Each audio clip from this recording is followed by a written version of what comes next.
the radio towers business 20 years ago. I'd like to see it for the big tech companies now. And I think we just keep, pulling this old saw out and haven't proved it to be true. I have a question, questioning my DCF. Slightly unrelated. In terms of monetary policy and how effective it is in this country, it doesn't seem to have come through as quickly because everybody has a 30-year mortgage, right? Except for Paul. He's the only floating rate mortgage left. In other countries, I saw a story on UK landlords today. They've seen their rates, soar because in many other countries, they have to continually remortgage. What is the effect of the rest of the world economy, high rates, on the U.S. economy? Well, I think short term, we've seen it hit currencies, right? And I don't know that the dollar is going to hit parity again with the euro, but I think we've seen it's taken out as much as it can take out. The U.S. tends to lead these things by a wide margin. And to your point, Matt, the securitization market outside the U.S. is just substantially different. But I do think the rest of the world is kind of looking for the U.S. to call time on rates going up so they can follow suit. And they started from a much lower base, right? If we went backwards 2 years from today, we'd be talking about negative interest rates in Europe. And what do you do when you have to pay the bank 50 basis points to keep your money? And the answer there was simply, well, if you were Swiss, you bought Nestle. If you were French, you bought Renault. If you were Brit, you bought Cadbury Schweppes. You bought some big local large cap that paid a material dividend. And they did so in such droves that they drove those dividends down, sometimes halved them from 4% to 2%. And I think the rest of the world's growth has always been one of these stories of, hey, when are we going to catch up to the U.S.? We've been talking about Europe value for forever, it seems. Yep. And every year is going to be the year it happens. What they lack is that Apple or, sort of spark to push the rest of the indices higher to really make it work. It's sort of like, I think folks are happy saying, yep, this is the year of Europe value. It's a good thing to talk about because it's always the same thing to talk about. For a chemical engineer and a biomolecular engineer. He's a pretty smart guy. We'll have him back. Alex Morris, thanks so much for joining us. Alex Morris, he's the CIO of FM Investments, joining us here in our Bloomberg Interactive Broker Studio. We appreciate that, giving us his market call. S&P 500, it's up 1%. We'll take that. It's for a good Monday morning trade. Right now, let's head down to Washington, D.C., World and National News with Amy Morris. All right, thank you, Paul. Secretary of State Antony Blinken back in Israel after meeting with Arab leaders to talk about the war and efforts to provide humanitarian assistance to people in Gaza. President Biden is also weighing a trip to Israel, adding to the U.S. diplomatic push. We get more on this with Bloomberg's Oliver Crook in Tel Aviv. And the issue in Gaza right now is the inability to get aid in, which is one of the main issues on the deterioration on the ground. No water and electricity, which are in very limited supply. The focus, though, has also moved to the north, where there have been more skirmishes on the border with Lebanon. Meanwhile, Israel is keeping open a safe corridor from North Gaza. President Biden plans to send Congress a request for supplemental spending this week, even as the House of Representatives is still struggling to elect a speaker. Lawmakers are talking about packaging aid together for Israel, Ukraine, and Taiwan, along with border security measures. No word yet on how much money the White House wants or if there will be changes to previous requests. The Pentagon's Contracts Management Agency says Lockheed Martin continues to produce F-35 jets with flaws discovered after the fighter jets are delivered to the military. Let's get more details now from Bloomberg's Courtney Donahoe. Bloomberg has learned 4 F-35Bs that were delivered to the Marines needed to be repaired to correct deficiencies. The flaws affect flight readiness, but aren't seen as endangering pilot safety. The issues indicate that quality problems persist, even as production in the $438 billion F-35 program accelerates. More than 975 jets have been delivered to the U.S. and its international partners. The Pentagon's F-35 program office says it's working with Lockheed to constantly monitor quality assurance. Courtney Donahoe, Bloomberg Radio. Thank you, Courtney. We've got global news 24 hours a day, powered by more than 2,700 journalists and analysts in more than 120 countries. I'm Amy Morris, and this is Bloomberg.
markets, headlines, and breaking news 24 hours a day at Bloomberg.com, on Bloomberg Television, and the Bloomberg Business app. This is a Bloomberg Business Flash.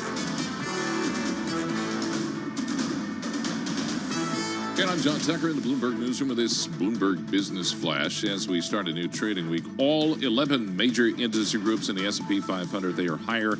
Consumer discretionary, the best performer, and that's where you're going to find shares of Amazon and eBay. Last week, the Dow rose to snap a 3-week losing streak, while the S&P 500 booked back-to-back weekly gains. Looks like we're on the same track with this rally underway of over 1%. Investors fixed on third quarter earnings results as well as economic data. And meanwhile, market breadth, that does remain a worry for Liz Ann Saunders over at Charles Schwab. We're a year off last October's lows, and you only have 2% of the S&P, hitting new one-year highs. So it's the absence of participation down the cap spectrum that is of some concern. The New York Fed's Empire State Business Conditions Index for manufacturing activity in the state fell in October, although the reading was slightly less negative than what Wall Street analysts were looking for.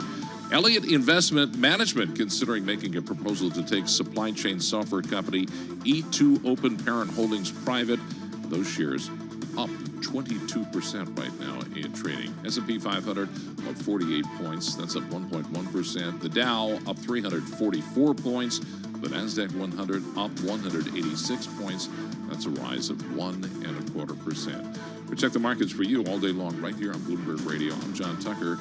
That is your Bloomberg Business Flash. Here's evidence that I actually don't get prepared for this. Makeup Really? or anything like that. No. Shocking, isn't it? Yeah. I just looked up. I'm like, what is this thing? Oh, it's my hair. It's like a dead raccoon. Yeah, you got to get rid of that, dude. You go now. When Like did, that? when did you No. make the decision? Shave it off like this. It makes you much more aerodynamic when you fight.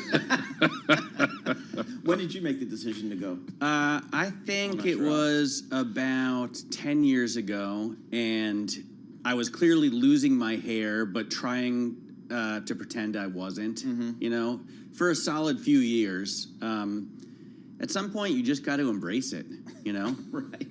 So, do you have any words of advice for John Tucker? Well, he looks Shave it good, off. actually. I like Tucker's hair, but for most people, I say, Yeah. I have little brothers who are trying to hold on, Right. and it just looks a little bit ridiculous. You end up looking like the teacher on South Park, Got to lose it. All right. John Tucker, thank you so much. We appreciate it. Matt Miller, Paul Sweeney, live here in our Bloomberg Interactive Broker studio. We're also streaming on YouTube, so check that out. Bloomberg News out with some reporting today. One of our most read stories of the day, Apple's iPhones. They're off to a sluggish start in China. That's according to a study. So we want to bring in Ed Ludlow. He knows all about this stuff. He does a lot of work with the folks in Cupertino. Ed Ludlow joins us. He's a host of Bloomberg Technology. So, Ed, what's kind of the background here for iPhone sales in China? I guess it's whether you look at it through the lens of an economist or you look at it through the lens of a smartphone market analyst. But this is counterpoint research data that shows for the first 17 days after the iPhone 15 went on sale in China, sales are down 4.5% versus the same comparable period a year ago when the iPhone 14 went on sale. And there are some caveats in that data, right? Because when Apple releases a new generation of iPhone, there is multiple variants. So in this case, the iPhone 15 and 15 Plus, the base models, and then the Pro and Pro Max, the more premium models.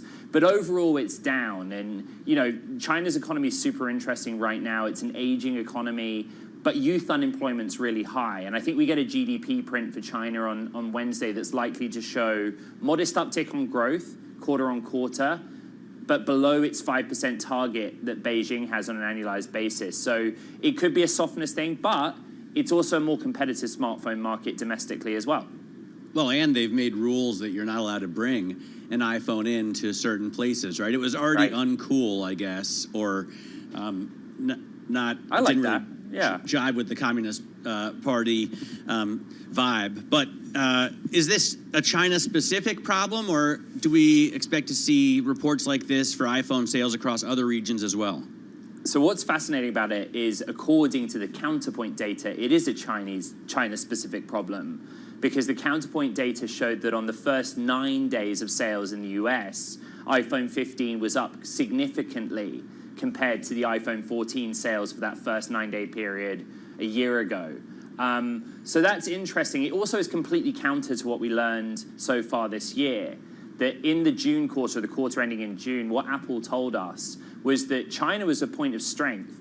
In that domestic Chinese or greater China market, Apple had actually swung to top-line growth of 8% from a 3% decline the quarter before, and it was principally driven by iPhone at a time where US or North American smartphone sales were really weak. So the story we're seeing play out, reading the tea leaves, is that there's a really big tech upgrade cycle going on in the US, not so in China. But remember, in the background, there are domestic smartphone market pressures because some of Chinese players have surprised us with competitive handsets in that period as well.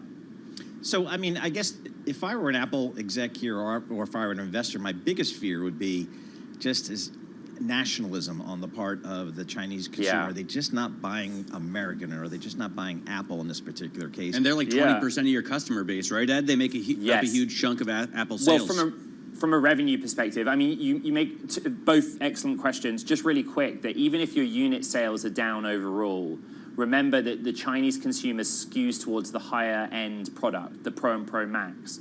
So you can still grow revenue because of higher average selling prices, which is something that Apple's relied on. But I guess it doesn't matter if you look at it as an economist or as a market analyst. How do we price in or understand the effects of that communist policy that Matt was talking about? What Bloomberg's reported is that China's central government basically said to all government agencies and state-backed corporations, tell your staff no iPhones. You cannot bring an iPhone to work. You have to use a domestic model. And everyone was pretty chill and sanguine about that at the time the news came out. We don't know for certain, but the question we're posing is, does this data show that this put off consumers in China from going out and buying because their government said you can't use iPhones in the workplace? All right, so I mean, I guess, do we have any response out of Cupertino to their extent of their concern here? No. Apple declined to comment on the story. But remember the guidance, right? The guidance was that iPhone sales would accelerate into the last 3 months of this year. This data conflicts with that guidance. I also feel like we do get stories worried about iPhone sales every cycle, right? Is that yes? Just and we're always wrong. Exactly. It is true, and this is a company that loves to under-promise and over-deliver as well. So I don't know. I mean, it's interesting stuff, and we'll put it into our models, Ed. But I don't know. I do think what's changed this time around is that the big tech surprise was that Huawei brought out the Mate 60 Pro as a competitive 5G-enabled handset in China with a semiconductor or a processor which was a generation ahead of what we thought China could do. And if you look at the body of the story that Bloomberg wrote, many analysts on Wall Street now believe that Huawei will overtake Apple in China, and that there will be, whether it's nationalism or it's just simply a price point issue, there is now a smartphone available in the market made in China by a Chinese company that from a tech perspective at least gets closer to Apple's iPhone. But the UX isn't there. I mean, Ed, I imagine you're playing around with a lot of new phones other than Apple. Right. Does the operating system on anything else approach at all the elegance of Apple's? Not really. No. I mean, and bear in mind that the Chinese consumer buys motivated by technology. They want the latest technology. You know, I was being asked on a TV show earlier about the comparison between LVMH and Apple. And yes, true, there is kind of a Chinese middle-class consumer that buys Apple because of the Western brand recognition. But they're really highly motivated about technology advancement. And the A17 processor in this iPhone 15 Pro and Pro Max, Apple's latest silicon, was widely believed to be a driver of sales because of its performance. All right, Ed, great stuff. As always, appreciate it. We like the microphone in the shot there. That is very cool. That's a Tom Keane effect, I think, for those that watching on Plus, you YouTube. can see the Golden Gate Bridge behind him. What an amazing view. Well, our offices in San Francisco are outstanding, which is no surprise because they're outstanding in every city where we have an office. I don't know how they do it. Ed Ludlow, host of Bloomberg Technology, bringing us the latest on Apple. We'll have more coming up. This is Bloomberg. Good morning. Let's get some company news right now with Lisa Mateo. You got it, Paul. Rite Aid has filed for bankruptcy protection. More from Bloomberg's Steve Podisk. It plans to close more of its remaining 2,100 stores while hiring a new chief executive with turnaround experience. The chain has landed nearly $3.5 billion in funding from lenders as it restructures its debt. Like other pharmacy chains, Rite Aid has been dealing with claims it filled unlawful prescriptions for opioid painkillers. Now, if it fails to survive, 47,000 jobs could be on the line. Now, Rite Aid employs about 45,000 people across more than 2,000 locations. Pfizer slashed its revenue and earnings forecast for the year after fading demand for its medication used to treat COVID. Bloomberg's Simone Foxman says there were some positives. The company agreeing to take back 7.9 million courses of Paxlovid from the government. This clears out some of the inventory that's been in the market. So it'll allow Pfizer to sell these doses at likely about $150 more than they were selling them to the government. Pfizer also announcing a cost-cutting plan. Wells Fargo joining in with Jefferies there, saying that this is a reset. This is a good first step towards the recovery. Shares of Pfizer right now, they're up nearly 5%. And Novo Nordisk is boosting its drug pipeline. The Danish drug maker has agreed to buy an experimental blood pressure medicine from KBP Biosciences for as much as $1.3 billion. Now, the treatment is currently in late-stage testing for people with uncontrolled hypertension and advanced chronic kidney disease. Shares of Novo Nordisk right now, they're down about 1.5%. Those are the company stories we're following this hour. I'm Lisa Mateo, and this is Bloomberg.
This is Bloomberg Markets with Paul Sweeney and Matt Miller on Bloomberg Radio. All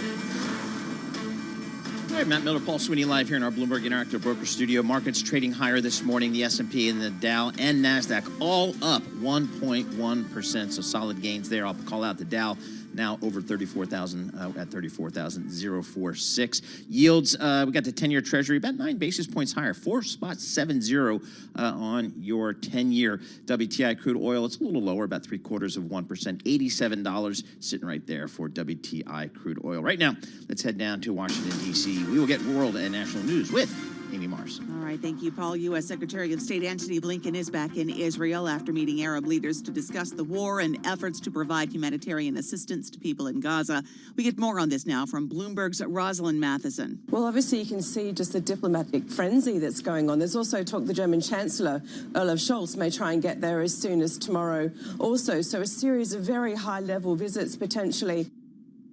President Biden is also weighing a trip to Israel, adding to the U.S. diplomatic push. Now, earlier, the U.S. said it held talks with Iran through back channels and warned Tehran against escalating the conflict. The U.S. is positioning another aircraft carrier strike group, the USS Eisenhower, in the eastern Mediterranean. This is going to be right near the USS Gerald Ford. National Security Council spokesman John Kirby tells Good Morning America it's one way to deter any other potential actor from joining in the conflict. If another actor, be it a terrorist group or a nation state, is thinking about jumping in here and making a second or third front for Israel, our advice to them is not to do it. The U.S. is trying to broker a deal with Egypt to open its crossing with Gaza, but Egyptian authorities say they will not open the crossing unless Israel agrees to allow humanitarian aid into Gaza. Now, near Chicago, elected leaders are condemning a weekend stabbing as being every family's worst nightmare. A 71-year-old landlord is accused of stabbing a 6-year-old boy to death, critically injuring his mother. State Representative Abdel Rashid spoke out along with local leaders and police. I know there's going to be people who say, we condemn this heinous crime, who'll say hate has no home here. That's not enough. The 6-year-old was stabbed 26 times. He will be laid to rest today. His mother was stabbed 12 times. She is still hospitalized. Global news 24 hours a day, powered by more than 2,700 journalists and analysts in more than 120 countries. I'm Amy Morris, and this is Bloomberg. Matt and Paul. All right, Amy Mars, thank you so much. We appreciate that. Matt, looking at a story here on the Bloomberg terminal, because, we like to talk about the SALT tax and deduction. Oh, here we go. The SALT cap haunts GOP House candidates as Democrats turn tables. The GOP brand as tax cutters, it's actually being undermined by the limit they enacted. So we've got some Democrats who are running to unseat endangered blue state Republicans. They now have to get the campaign on an unusual message that GOP is hiking your taxes. So they're trying to flip it a little bit. The GOP has hiked your taxes. That's right. That's right. Make no mistake. For some people, by a heck of a lot as well. So what they did in 2017 was they limited the state and local tax deduction to $10,000 in a state, well, in this state and New York, and your state, New Jersey, where taxes are ridiculously high. New Jersey has the unenviable distinction of having the highest property taxes in the nation. So I mean, one thing I just don't ever understand is how did that happen and why? Like, for example, taxes in Westchester are incredibly high. We have very good schools. Taxes in New Canaan or Darien in Connecticut, not high. And they have very good schools. But so where are we wasting all this money? Anyway, the point is, thanks to President Trump and the Republicans, we all are paying a lot more in taxes in these states than we were then. So we have been hoping for a while that, oddly, Democrats could get us these tax cuts back, right? Now, in the next election, hopefully, everybody is going to get on board fighting for us, regular middle-class citizens, to get our tax cuts back. Exactly right. Because I pay more in taxes here than I did in socialist Germany, and I get far fewer services, except for military protection globally. All right, coming up in the next hour, Neil Grossman, former CIO at TKNG Capital, some smart discussion on these markets. That's coming up. This is Bloomberg.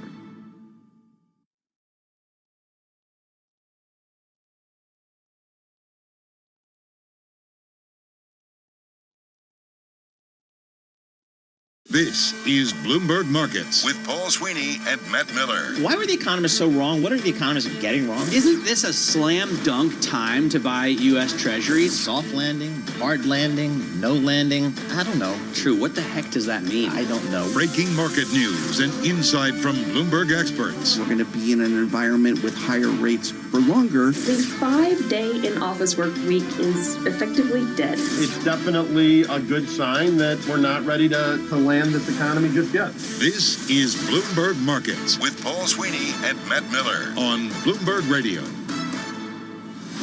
All right, coming up in this hour, Neil Grossman. He's a former CIO at TKNG Capital, one of the smarter voices. And an advisor to the Norwegian Central Bank. That is very cool, because the Norwegians have a lot of money, because they have a lot of oil.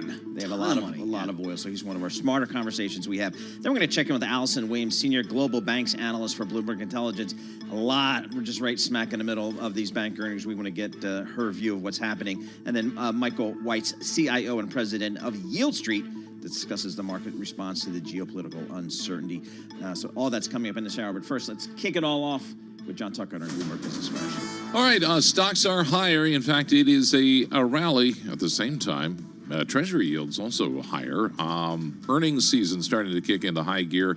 So you're going to get some results from some of the big tech names, including Apple, Microsoft, Alphabet, Amazon, NVIDIA. They're projected to jump 34% from a year earlier on average. This, according to analyst estimates compiled by Bloomberg Intelligence. Also a busy week for economic data. Klaus Bader at SocGen says things will be looking up after this. On Wednesday, we'll get the latest economic activity data, industrial production, retail sales, etc. for September, and we'll also get already the second quarter GDP numbers. And we think they're likely to point to a bottoming out of the economy.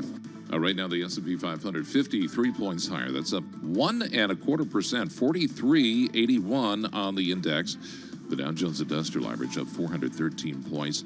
Right now, the Nasdaq 100 is up 185 points, also up 1.25%. Charles Schwab shares, say that 10 times fast, now higher after the company explained that customers moving money out of their accounts into higher yield products elsewhere. That's starting to slow down.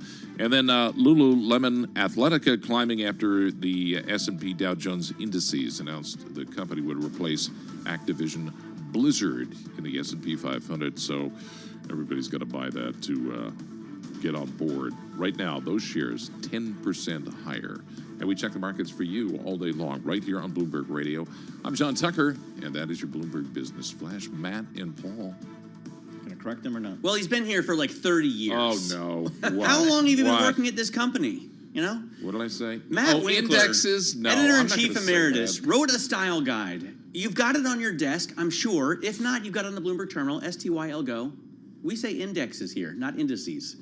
I'm not telling John Tucker anything. But is that just a style issue? Yes, or it's a style issue. Grammatically No, correct? it's a style. Both are grammatically correct. Please. When did I ever get on board with a style? Well, I bucked the trend. It's just part of working here. That's part of our culture. We also don't say merger. It's always an acquisition. Always. Well, a merger you're implying is a merger really. of equals, and really no deal. When was the last time that happened? Yeah. Daimler Chrysler? John Tucker. What got him started? Yeah, I don't know. It's a Monday. He found coffee. That's his thing. John Tucker, thank you so much. Matt Miller, Paul Sweeney live here in our Bloomberg Interactive Broker Studio. We're also streaming on YouTube, so check us out there and searching Bloomberg Radio. Nice day in the markets here. At 1.2% gain in the S&P. We'll start the week that way anytime. Let's see where things are happening under the hood. We do that with Bloomberg Markets reporter Alex Semenova. Alex, what are you looking at? Hey guys, happy Monday. It's great to be on with you as always. I'm going to start with Lululemon. John just mentioned that they'll be joining the S&P 500 index. Their membership is going to start prior to the open on Wednesday, October 18th. This inclusion in the benchmark adds to an already winning year for Lululemon. The move is putting the stock on track for its 7th straight session of gains. It's also up about 30% for the year compared to the S&P 500 Retail Select Industry Index, which is down more than 2% in 2023. So still demand for Lululemon despite consumers kind of pulling back on other retail items. items. And new members in the S&P 500 usually do see their stock prices get a nice boost, so that's a positive catalyst. I do want to point out another interesting positive catalyst for Lululemon. We've been hearing a lot about how Ozempic is resulting in a slowdown in purchases of, snacks and beer items, and companies have been kind of bracing for that. Bank of America actually earlier this month said that there is going to be a wardrobe replacement cycle. So people are going to be buying more Lululemon. And that's another thing that analysts are now talking about. This whole thing is a scam. No, I'll tell you what. Ozempic and applying it to every other industry out there, how it's going to change. It's just, come on. I think, look, you can't argue with the data. Walmart, obviously a retail and pharmacy behemoth, tracked people who got prescriptions for Ozempic in their stores, and they ended up buying baskets of food with lower calorie counts. So that's science, buddy. And I love the Lululemon angle here. Last year, I lost like 30 pounds playing a lot more squash, drinking far fewer beers, and I had to buy all new pants. That's just what happens. And which pants are you wearing now? I'm back to my fat pants. No, but I mean, I can imagine if people, I know a number of people who have started to use Ozempic, they have lost significant amounts of weight, and all of them, and this is only anecdotal, but all of the people I know have had to buy entirely new wardrobes as a result of it. All right. Everyone's saying Ozempic is the new AI. I love the mental gymnastics I agree. that people are doing. I feel like I started that. Did you hear it last week? Because I think I started that. By the way, I think there's a sense of irony when it involves Lululemon, because this is a company that first took off. I remember 10 years ago when people were like, what? People can wear next to nothing in public and we can see that? That's awesome, right? And then the founder of this company said he didn't want fat people wearing his own product, which is crazy, because why would you argue against rising revenue of your own company? Right. But now he's going to be able to have his cake and eat it too. Yeah, there you go. All right, $52 billion market cap going into the S&P 500? Yes, okay. Indeed. Good. What else you got for us? I'm also looking at Apple, which is about flat right now. It paired an earlier loss of as much as 1%, a little more than that even, and that's after two separate studies found that the new iPhone 15 is selling far worse in China than the previous model. Counterpoint Research shared numbers with our colleagues here at Bloomberg. They found sales are down 4.5%, 17 days after the release compared to the iPhone 14. Analysts at Jefferies also had their own note out on this, and there's also some backlash from overheating models. Anecdotally, I was about to get a new iPhone 15, and the guy at T-Mobile actually said that there have been some issues and customers are bringing their phones back. Really? So you waited, or you? I think that I'm going to wait until the 16 now. I mean, I'm in no rush to get it. I had an upgrade that was due, but after hearing all of this, isn't Apple saying now that they're going to put out a software fix, I think? Yeah, it seems like it. Kind of want to wait for all the bugs to get cleared They out. they always roll out these bug fixes after a new generation of phones, and I think people are smart to wait on a new phone model or a new car model until the bugs are worked out. But I don't know. It doesn't even matter anymore, does it? Right, exactly. What do you have now? A 13 or? Yeah, I have the 13 Pro Max, and so it works just fine. It's going to make zero discernible difference Exactly. when you get the battery's going to work a little bit better, hopefully, and otherwise, your screen won't be cracked. That's about it. And your flip phone still works fine, so you're good with your flip phone, right? I wish I had a flip phone. I'm on the 14 now. But I'm on the 11, to be so honest, you guys I don't notice got any difference between this and the 10 or the 11 Yeah. or whatever I had previously. So It's just the cameras. They have nicer cameras. right, but the cameras are already perfect. So. Yeah. So our next guest, please take off your lanyard. I've been instructed because we're doing TV now. Alex Semenova, thank you so much. You're a pro. guys. You know not Thank to wear you. your lanyard. She's from Bloomberg Equities. Our next guest, kind of a rookie, when it comes to all this podcasting. That isn't true. Now, I think I had him on TV for the first time probably 15 years ago. Oh, okay. So yeah. He's no rookie. Yeah, he's no rookie in the markets either. Neil Grossman, he is the former CIO of TKNG Capital. And we love to talk to Neil about and an the advisor markets. to the Norwegian Central Bank, as I always point to the out. Norwegian. I wonder how is your Norwegian? Vi kan snakke inn oss med hverandre. So it's better than ours, whatever it is. It's better than ours, what he just said, which was, buy energy stocks, maybe. Neil, we love talking to you about markets and the macro and strategy. Now, in the last week, we've had to lay over probably a higher level of geopolitical risk to our analysis. We've heard that from a number of money managers. How do you think about that? Well, you can't ignore it, obviously. If this is going to continue to escalate and you're going to end up with, significant upward pressure on oil and other assets, it's going to feed through. If you're going to really see this escalate in terms of impact and markets fall significantly, it's going to have an impact. The question is this going to be long-lasting, or is this going to be something which is resolved fairly quickly? That's sort of hard to understand at this point. Would you venture a forecast there, or, I think that it's going to be long because I think the Israelis are going to spend a significant amount of time trying to accomplish the goals they've set out, which is to eliminate Hamas as a political force and hopefully as a military force in the area. And then the question is, how does this bring in? That by itself is not going to be a short. No, that's going to take time. If that's all this is, it's probably relatively contained on its impact. If it escalates into a 2 or 3 front war, then that's another issue. All right, so let's have this conversation about markets, assuming that we don't have the beginning of World War III in the Middle East, because that conversation is too long. So just looking at the economy here as it is, Neil, and rates, what do you think about equity markets? What do you think about the horrible year that credit has had already now? Credit or rates have had. I don't think credit's had as bad a year as rates by themselves, obviously, right? Right.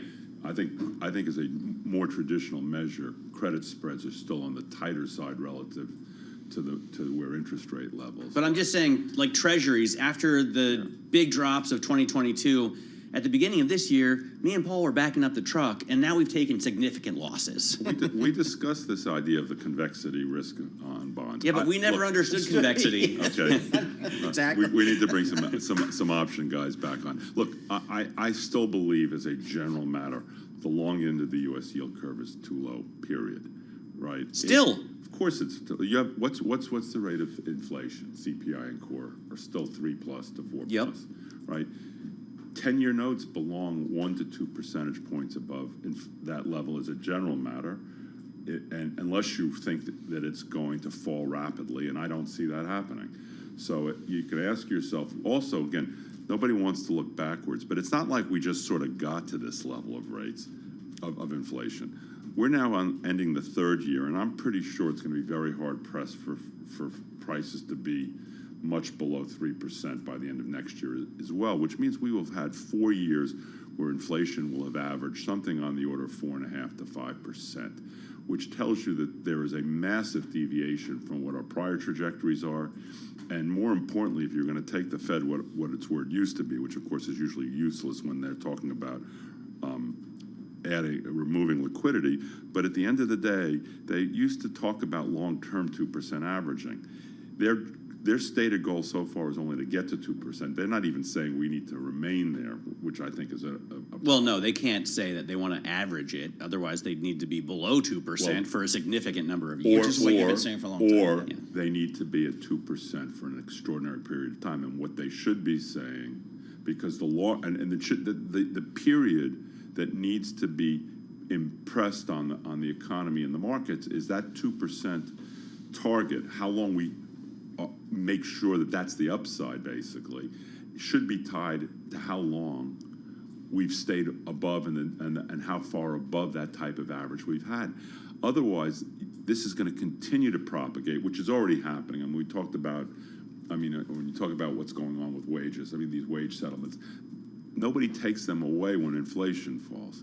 So the economy has not yet even started the process of adjusting to what is likely to be a very long period where larger scale wage agreements are going to be much higher than expected. And if we have inflation at these lower levels, much, much higher than the inflation level that anyone's talking about. All right, so in March, when I bought the Jersey Shore estate, I took out a mortgage, 6% mortgage. I thought I was just the worst borrower of all time. Now the mortgage for 30 years, 7.8%. If you're lucky. Yeah, am I going to be able to refinance my mortgage with a 5 handle on anytime soon? No.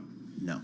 All right. But let me rephrase that. Not a 30-year. It doesn't mean, again, I'm not saying front yields can't drop a bit, but I think the yield, this goes to your first question, I think the yield curve is going to steepen no matter what happens to the front end of the curve. I don't think we're going to see, unless we have a catastrophe, I don't think you're going to see yields falling a long way, but you can have a 4% yield and an 8% long bond. For example, there was a gentleman named Bill Clinton. When he won the election in 1992, short rates, if my recollection serves me, were in the 3 to 4 range, and the long bond when he took office was close to 8%. That's not an uncommon shaped yield curve. And inflation, again, I'm going to have to push my memory, but I think inflation at that time wasn't far off the 3.5% to 4.5% level. Why can't we have those type of things? Again, keep in mind one other thing, which the issue of the debt supply and the deficits. So to give you an idea, 14 months ago, at the end of July of last year, 2022, the outstanding debt was about $30.4 trillion. The next month, I chose that because the next month they passed both the IRA and the CHIPS Act. The IRA came armed with the promise that they were reducing deficits by the Inflation Reduction Act. Yeah, understand that their marketing is really, unfortunately, quite misleading. What they were doing was telling us that they were going to reduce the theoretical trajectory by $3 trillion over a decade. We are now 14 months later, and as of, I think, 10 days ago, the outstanding debt was $35.4 trillion. So they have the outstanding debt has increased by more than the theoretical savings that were incorporated into the IRA a year ago. And those numbers are going to keep going, and we're going to see, starting next month, I think they announce it, the coupon supply is going to be much higher. The ability to fund this stuff is compromised not only because of the amount of supply, but keep in mind the government has been reducing the risk-taking capacity of our primary financial institutions. So the leveraging to begin with is a problem, and then you can see many of them. For example, we're going to see what happens tomorrow at Bank of America, but they have significant amounts of exposure to longer-dated interest rate products already, which is limiting their ability to take more risk. We actually had Surveillance had Michael Shaul on the other day from Marketfield, and he said he thinks that, medium to long term, the Fed's going to have to enact some sort of yield curve control, which basically means QE is back. And I think that's I've been hearing this all over the place. I think it's a sad statement that we encourage bad behavior and then feel it's our right to undo it. Undo it, right. All right, Neil, thanks as always for joining us here in studio. Neil Grossman, the former CIO at TKNG Capital, with some smart discussion on these markets. S&P 500 up 1.1%. So how about that? We're going to have more coming up. This is Bloomberg. Let's get some company news right now with Lisa Mateo. Hey there, Paul. Semiconductor stocks were fluctuating after Bloomberg reported that the U.S. plans to tighten China's access to advanced chip technology. Bloomberg's Ed Ludlow explains. What the US is going to do is, A, impose additional checks on Chinese companies which are basically routing shipments through other nations in order to circumvent or evade export restrictions. They're also going to relook at the restriction list and go for some of the Chinese chip design firms. Right now, those stocks are advancing. We have NVIDIA right now up about 1%. Advanced Micro Devices right now up about 1.5%. The outlook for earnings is getting weaker and could remain subdued. That's according to strategists from Morgan Stanley and JP Morgan. Morgan Stanley says the breadth of earnings revisions for S&P 500 companies has dropped sharply over the past couple of weeks. Lori Calvasina with RBC Capital Markets raised her earnings forecast for this year and next, but not by much. We're basically looking for margins to sort of go back to 2022 type levels. So not really seeing any margin expansion for next year. But if you look at sell-side consensus numbers, they're baking in a heck of a lot of margin expansion for next year. And we have some doubts that's actually going to happen just because the pricing story is really starting to moderate. And we think that's going to be a drag on revenues. Now, to hear that full conversation, download the Bloomberg Daybreak podcast, available wherever you get your podcasts. Goldman Sachs wants out of consumer lending. Sources tell the Wall Street Journal that some senior executives want to cut ties with the Apple credit card and other Apple products and the General Motors credit card. Goldman opens its books tomorrow. Right now, shares are up nearly 2%. Those are the stories we're following. I'm Lisa Mateo. This is Bloomberg.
markets, headlines, and breaking news 24 hours a day at Bloomberg.com, on Bloomberg Television, and the Bloomberg Business app. This is a Bloomberg Business Flash. And I'm John Tucker in the Bloomberg Newsroom with this Bloomberg Business Flash. S&P 500 adding over 1%. Traders gearing up for a raft of earnings reports. You have all 11 major industry groups in the index. They are higher right now. Microsoft, Amazon, NVIDIA, and Meta Platforms all pushing higher. They have Treasury 10-year yields climbing 9 basis points. We're at 470 for the benchmark. They have data that could be in the driver's seat tomorrow. The Commerce Department issues data on September retail sales. Economists are forecasting another monthly gain. And after their earnings report today, shares of Pfizer of 5.3%. S&P 500 overall of 48 points. That's a rise of 1.1%. 4376 on the index. The Dow Jones Industrial Average up 390 points. That's up 1.2%. The NASDAQ 100, 163 points higher. That's up just over 1%. And we check the markets for you all day long, right here on Bloomberg Radio. I'm John Tucker, and that's your Bloomberg Business Flash. Matt and Paul. All right, John Tucker, thank you so much. We appreciate that. Matt Miller, Paul Sweeney live here in our Bloomberg Interactive Broker studio. We're also streaming live on YouTube, so head over to youtube.com. I think that's the internet, and you can search Bloomberg Radio. We're all there. Yeah, absolutely. We're looking at stocks that are just on a tear today. The Dow Jones Industrial Average adding 393 points. The S&P up 1.1%. The NASDAQ up 1.1% as well. So it's definitely a risk-on mood here, even with Treasury yields rising, right? We see the 10-year yield rising to 4.706. But we do see the Bloomberg Dollar Index coming down. We do see oil to some extent coming off of higher levels. So I think those two things are definitely good for stocks. But yields rising, it's pretty interesting.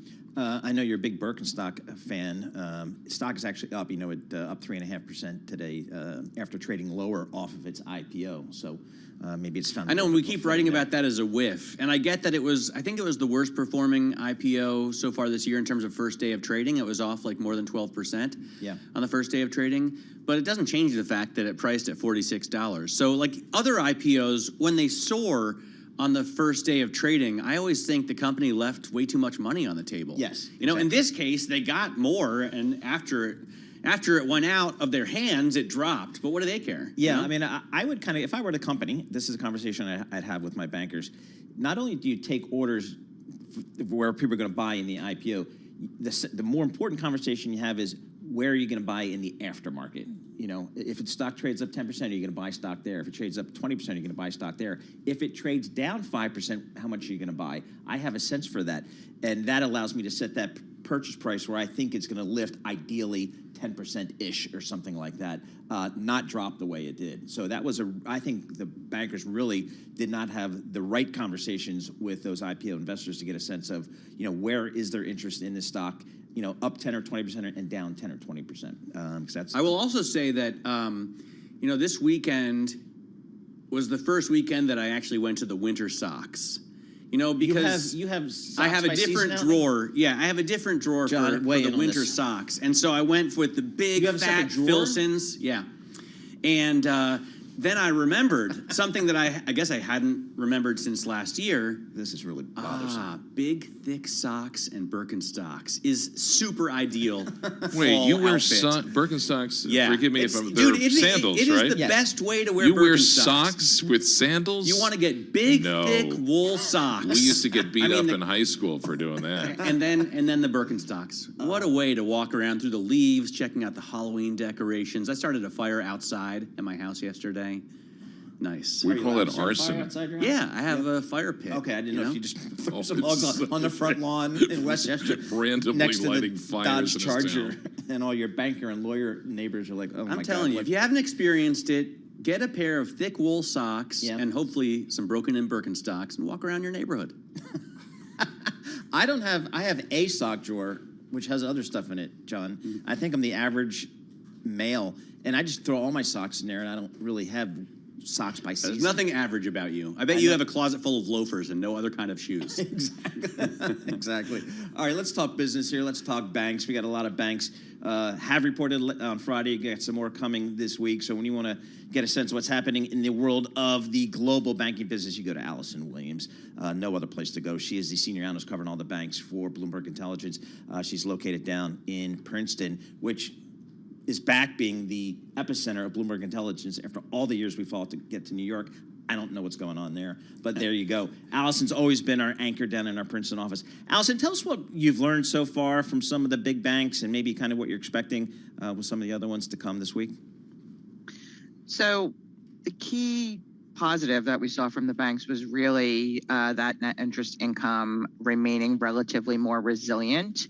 And so what we're seeing there is really that the cost of deposits are still increasing, but at a slowing pace. And so investors like to see that. To me, the question is, with the recent move in rates and as we move forward into next year, if the Fed is not done hiking and if we are higher for longer, what does that do to those deposit costs going forward? So we've seen a nice trajectory. The banks had increased guidance at the second quarter. They did it again. But does that rate outlook change things? It's a sharp move, and so obviously we're going to have to wait to see how things settle out there. The other area that was resilient, fixed income trading. This is something that we expect will continue to be relatively more resilient just because of the questions around interest rates, right? So we're in an unprecedented environment in terms of the amount of debt that's on central banks' balance sheet, as we've never seen quantitative tightening. So we think that will keep the environment uncertain. That will continue to be resilient. Equities trading down a little bit, but still pretty good, all things considered. Investment banking fees steadying sequentially, but at pre-pandemic levels. So that's sort of the weak spot. But net, the set of results that we saw on Friday certainly bodes well for Bank of America and Goldman Sachs reporting tomorrow. How does it look for the big banks in terms of headcount? We're seeing a lot more warnings about layoffs in industrial companies, factories. We've seen a pretty slow year for M&A that doesn't seem to be really picking up, although we have had some huge deals, obviously, and very few IPOs. What does headcount look like at these banks? Does it need to come down? So I think there's a few things going on. First, most of the banks are in sort of serial improving efficiency mode, if you will, so always trying to get better on the cost side of things. We did see more severance costs this quarter. Citigroup, as you know, has a major restructuring going on where they're going to be removing management layers. Wells Fargo has talked about the fact that they haven't seen the attrition that they've seen in the past, and so that's leading to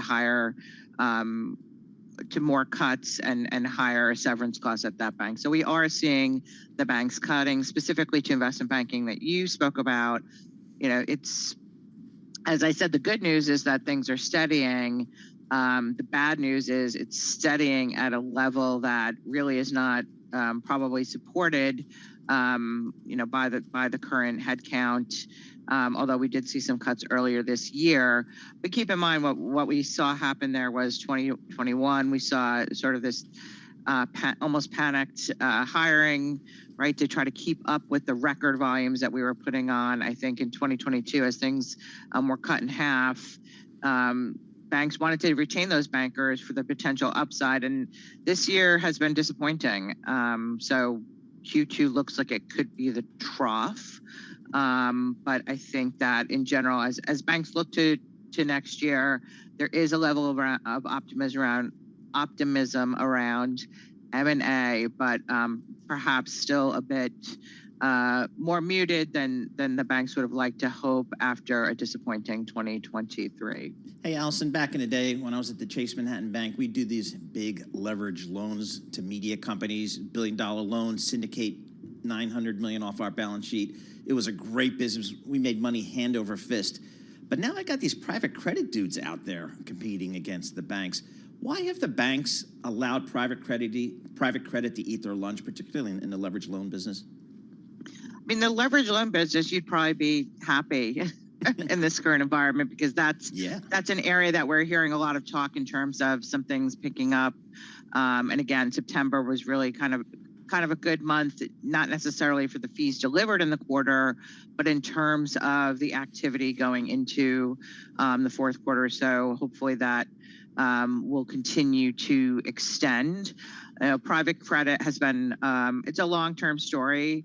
I like it a little bit, private equity was sort of the thing that we heard about for so many decades and where all the money's been being raised. Private credit is tiny compared to private equity, but a huge growth business. And in general, there's just been a continued trend of those credit assets moving off the banks. We've seen it over the past decade or so. And so the private credit operators, they're also going in there and, kind of doing the same type, adding sort of the same types of value they look to add alongside private equity in terms of management expertise. And we expect that continues just given some of the returns on that business that can be offered to investors. Yeah, boy, with my Chase credit training skills, I think I might go to private equity shop, Matt, and leave you in the lurch. I think I could take me with you, dude. Allison Williams, thanks so much for joining in. Allison Williams, she's a senior global banks analyst for Bloomberg Intelligence. We are right in the midst of big bank earnings. We'll check on with her going forward. Right now, let's head down to Washington, D.C., because Amy Mars has World and National News for us. All right, thank you, Paul. Secretary of State Antony Blinken is in Israel. He met with Arab leaders to discuss the war and ways to provide humanitarian assistance to those in Gaza. President Biden is also considering maybe taking a trip to Israel, adding to that diplomatic push. We get more on this with Bloomberg's Oliver Crook in Tel Aviv. And the issue in Gaza right now is the inability to get aid in, which is one of the main issues on the deterioration on the ground. No water and electricity, which are in very limited supply. The focus, though, has also moved to the north, where there have been more skirmishes on the border with Lebanon. Meanwhile, Israel is keeping open a safe corridor from North Gaza. President Biden plans to send Congress a request for supplemental funding this week, even as the House of Representatives struggles to elect a speaker. Lawmakers are talking about packaging the aid all together for Israel, Ukraine, and Taiwan, and with border security measures. No word yet on how much money the White House is going to ask for, or if they'll have changes to previous funding requests. The Pentagon's Contracts Management Agency says Lockheed Martin continues to produce F-35 jets with flaws discovered after the fighter jets are delivered to the military. Let's get more now from Bloomberg's Courtney Donahoe. Bloomberg has learned 4 F-35Bs that were delivered to the Marines needed to be repaired to correct deficiencies. The flaws affect flight readiness, but aren't seen as endangering pilot safety. The issues indicate that quality problems persist, even as production in the $438 billion F-35 program accelerates. More than 975 jets have been delivered to the U.S. and its international partners. The Pentagon's F-35 program office says it's working with Lockheed to constantly monitor quality assurance. Courtney Donahoe, Bloomberg Radio. We've got global news 24 hours a day, powered by more than 2,700 journalists and analysts in more than 120 countries. I'm Amy Morris, and this is Bloomberg.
markets, headlines, and breaking news 24 hours a day at Bloomberg.com, on Bloomberg Television, and the Bloomberg Business app. This is a Bloomberg Business Flash.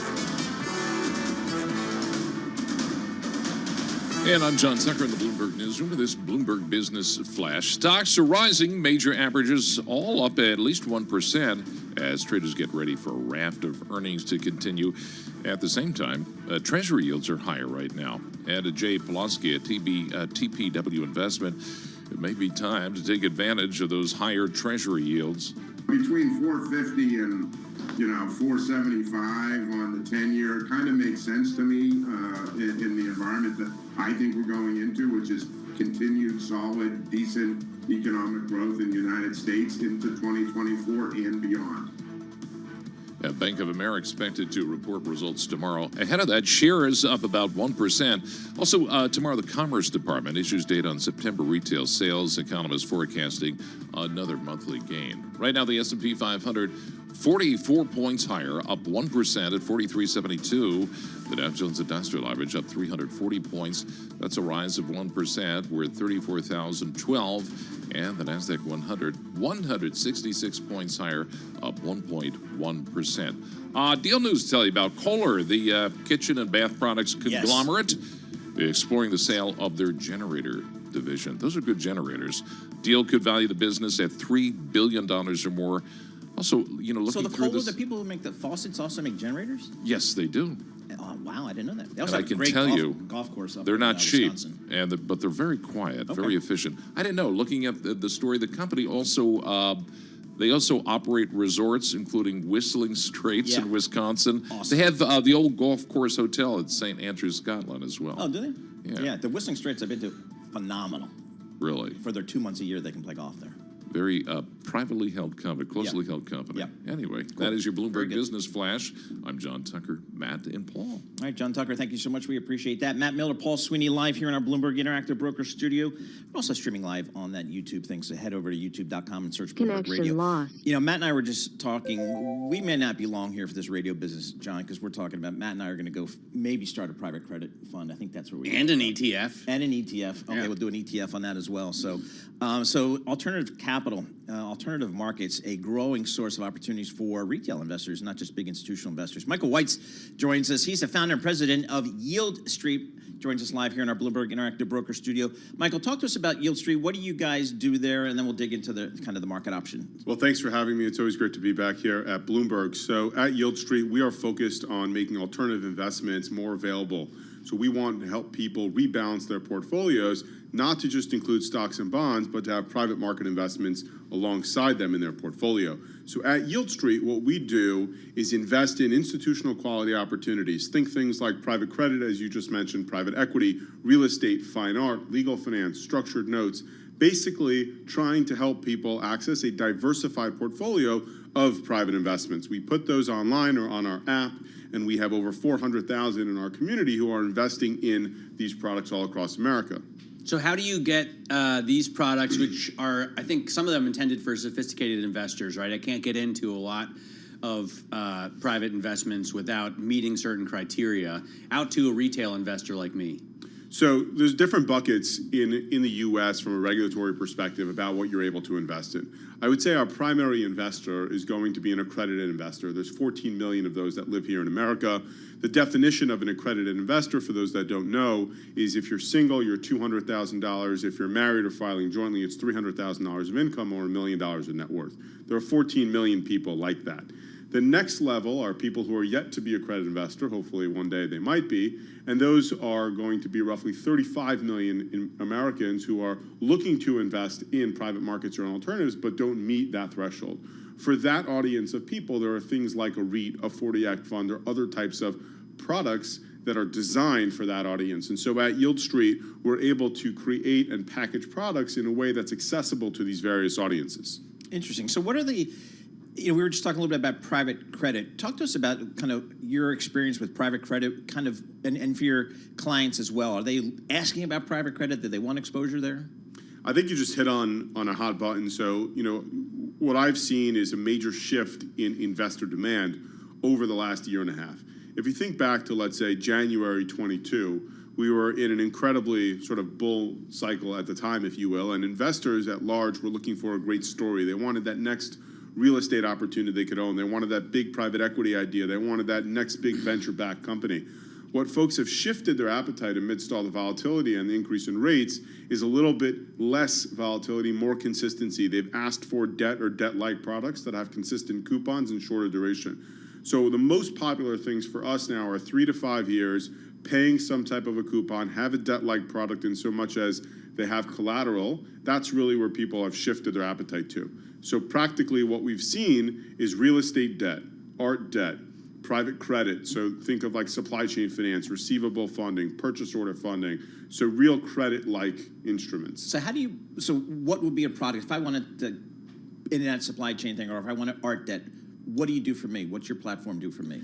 So I think I think right now it might be available. I'm not sure, but you'd have to look. You'd have to look at the website. So, for example, in art debt, right? So we bought a business called Athena Fine Art from Carlyle in 2019. I think we paid roughly $170 million for it, and that is the sort of the preeminent blue chip fine art lender in America. What the product will offer you is a diversified portfolio of loans that we've made to collectors or galleries or dealers who put up collateral of fine art, so call it $5 or $10 million pieces of art. We'll lend them 40 or 50% loan to value. We put it in one portfolio so you get diversification, and we'll pay you 10% per quarter for investing in that product. Okay, that's the art, for example. In our supply chain product, we have a product in supply chain where I think we've invested north of $600 million since we started that product. And what you will invest in is a 6-month supply chain offering. So you're investing in an opportunity to put up dollars today as the product is delivered and paid for by a company that's doing north of $2 billion in revenue. In 6 months' time, they will pay us back, and we will make a payment to our investors. I believe that's 11% annually and pays in 6 months. So those are some ideas of how credit works. In the real estate debt, it could be a 1 to 2 year bridge loan financing or a senior mortgage, and I can carry on sort of across the gamut. But those are legal finance is another thing that you do, right? Yes, indeed. So what does that mean? Like if you're someone wants to bring a big lawsuit against a defendant, needs to fund that, and then you take a cut of the winnings? So in legal finance, there are different aspects of that industry across sort of the risk-return gamut. So you have, I would say, look, the safest part of the industry is a settled case financing. So if somebody has achieved the settlement is to be paid over a period of time. I see. They want to access some capital earlier. So effectively, you are buying a stream of cash flow in the future that's already been agreed upon and settled.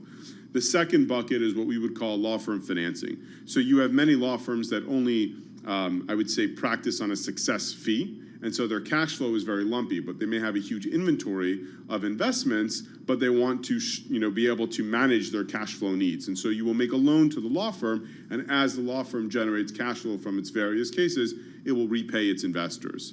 The next bucket is going to be more risky, whereas you can take an interest in, if you will, alongside a plaintiff. So somebody may come and say, hey, we're going to pursue this corporation for doing something terrible, and we believe we have a case. We need some capital to be able to pursue that case or to be able to meet our sort of expenses on an ongoing basis. Would you like to share in the winnings with me? So there's different ways to invest in legal finance.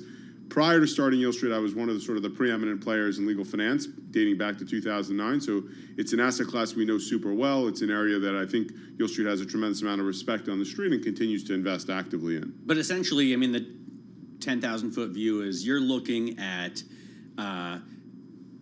people that have illiquid assets that need access to cash. And so you're willing to put up some cash against some of their less liquid assets, like a $5 million painting or, legal fees that are coming in a lumpy way.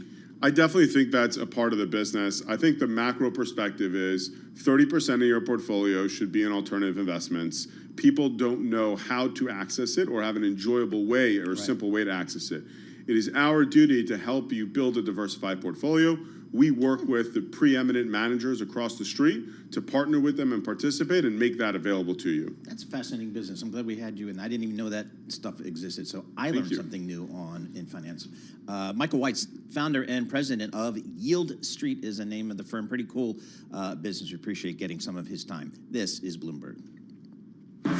get some company news with Lisa Mateo right now. Hey there, the new iPhone 15 is off to a disappointing start in China. Now, that's according to separate reports which cite a rise in competition from rivals like Huawei Technologies. Bloomberg's Mandeep Singh says Apple needs to step up its game.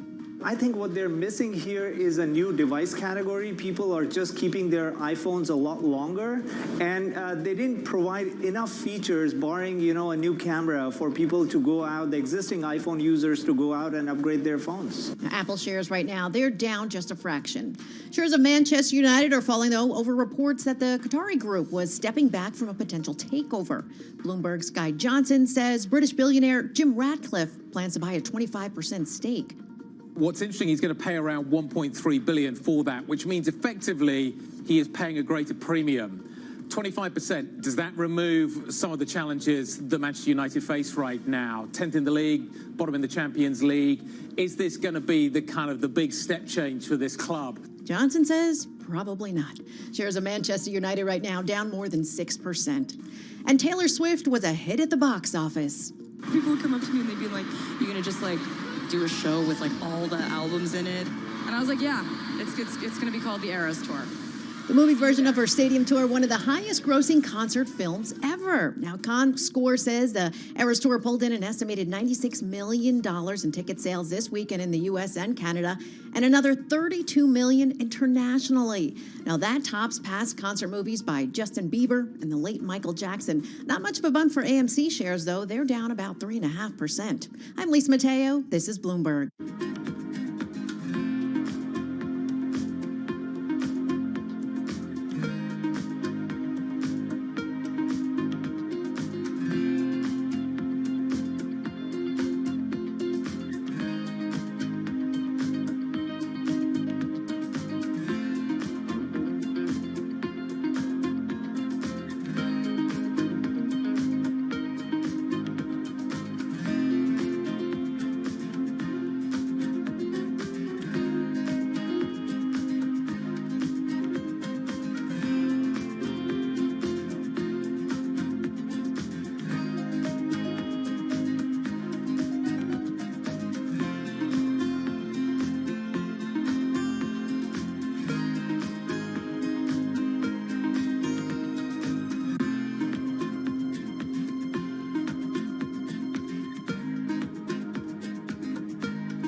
This is Bloomberg Markets with Paul Sweeney and Matt Miller on Bloomberg Radio.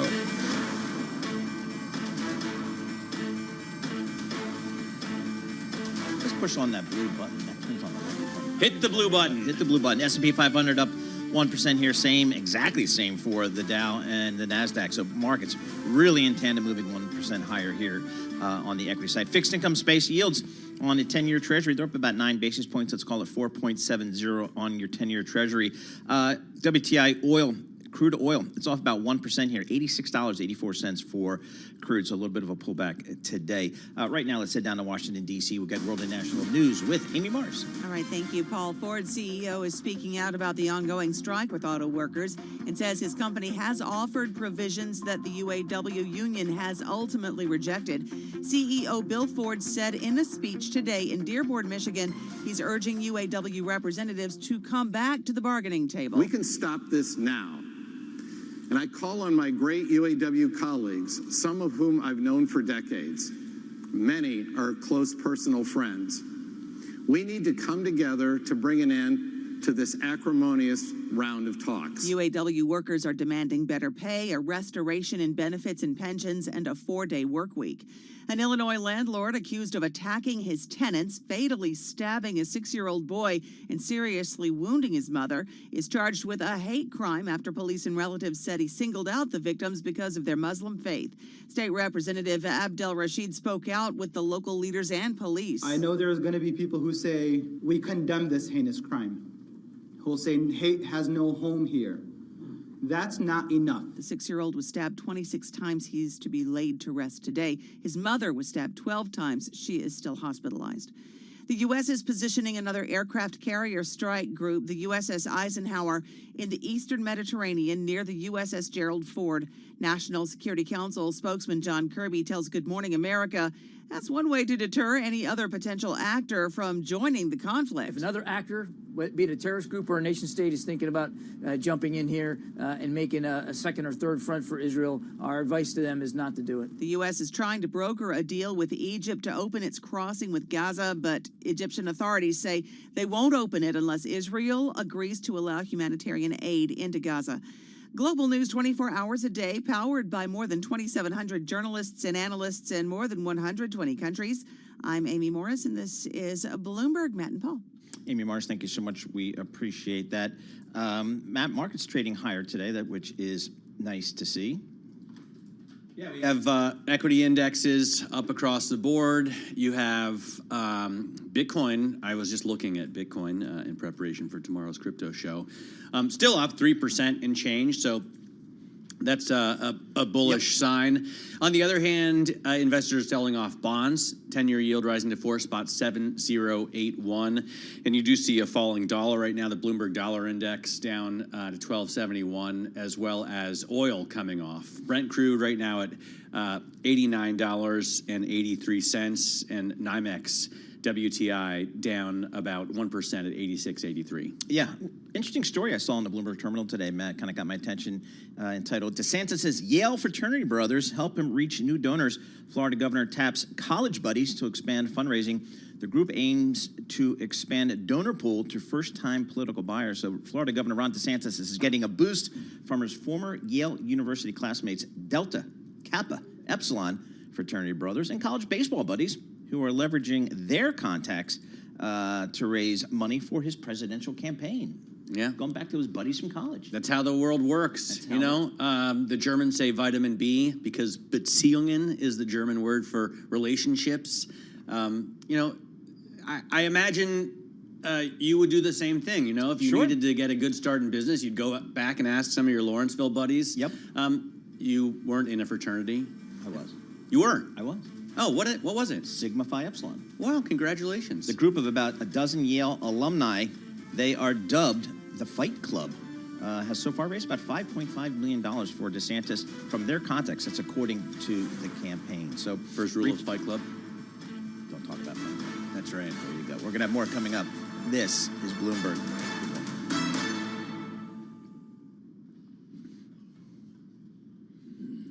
Billy, what college did you go to? Syracuse. Fraternity? Phi Delta Theta.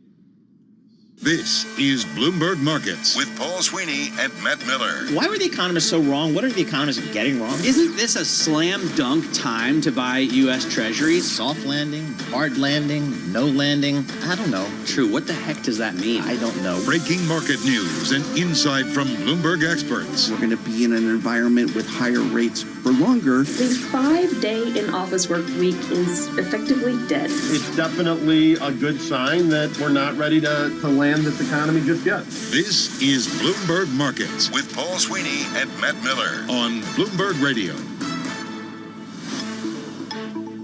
All right, coming up in this hour, we're going to check in with Bobby Ghosh. He's the editor with Bloomberg Opinion. He's going to join us to discuss the war between Israel and Hamas. We'll get the latest there. And then we're going to talk about the IPO market. Katie Penny, head of corporate transactions practice at Cross Country Consulting, will join us to talk about the public offerings and how the market looks going forward. Then our C-suite conversation of the day, Brian Hindeman, he's the CEO of Blue Ocean Technologies. We're going to talk about fintech, which is a hot area of the consumer finance business.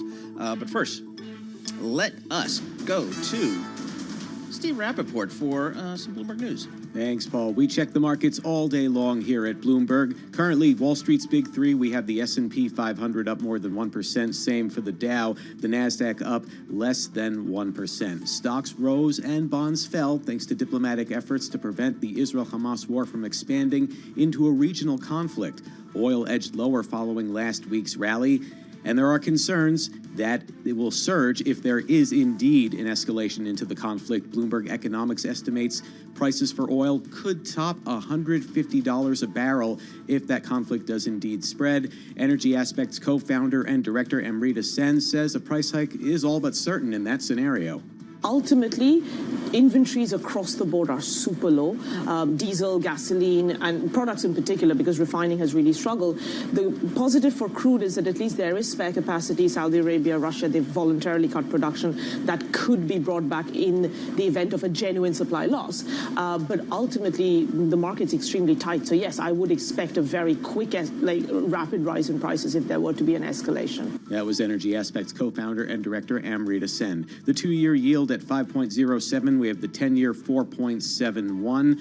COMEX gold 1934.60 an ounce. Spot gold 1921.86 an ounce. The Japanese yen at 149.57. The euro 105.43. The British pound 121.92. And that's a Bloomberg Business Flash.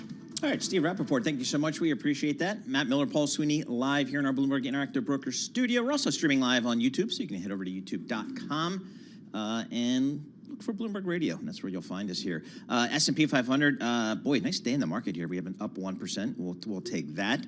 Let's see where the action is with some individual names. We do that with Billy Lipschultz. He covers all the equity markets for Bloomberg News. He joins us live here in our Bloomberg Interactive Broker studio. Billy, what do you got for us? Yeah, outperformers. Schwab, the best performer in the S&P 500 right now, up more than 5% after bank deposits beat expectations. Obviously, earnings season in full flux, so a big gainer there in the financials sector. Another notable outperformer, Pfizer, as we mentioned a couple hours ago, Paul, missing expectations, slashing expectations for their COVID shot and their COVID pill. But as you mentioned, clearing the decks a bit, and that's leading that stock to outperform. But on the flip side, another COVID shot maker, Moderna, down 5.3%, standing by their guidance expectations. Kind of the main issue when you're, at least from a commercial standpoint, kind of a one-trick pony. We're seeing investors at least be a bit more forgiving for Pfizer's broader portfolio of medications as opposed to Moderna. Well, Moderna's done even worse than Pfizer year to date. They've lost half of their value this year. Don't look further back because it was something like 80%, 75 to 80% from their peak through Friday's close. This is a stock that obviously became kind of synonymous with COVID vaccines, COVID boosters, looking at it down 81% from that August 2021 high.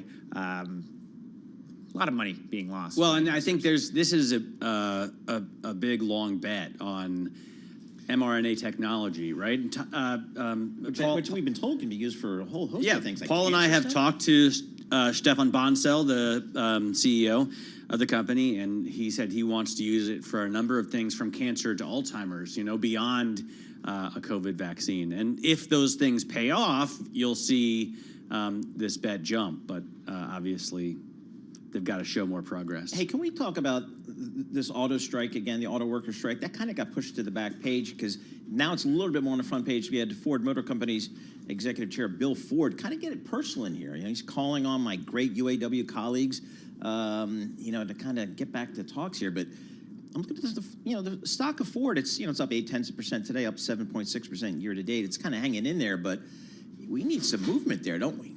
Yeah, we do, and I think this is something I know Matt Miller knows more about than I do, but this has been obviously something we've been tracking really for now going on a month since the union walkouts began on September 15th, and you're looking at the weakness across the board for automakers, and that's one of the big drivers in terms of expectations going forward for these stocks. If you can't get your factories workers in building cars, then it hits the bottom line. Yeah, and not a ton yet, right? Because Ford was trading at less than $13, and now it's trading at $12. So it's not been a huge drop since the strike started, but definitely Bill Ford is a huge player in this. He and his family are one of the reasons why the unions typically like Ford better than they like General Motors and what was Chrysler and then FCA and is now Stellantis.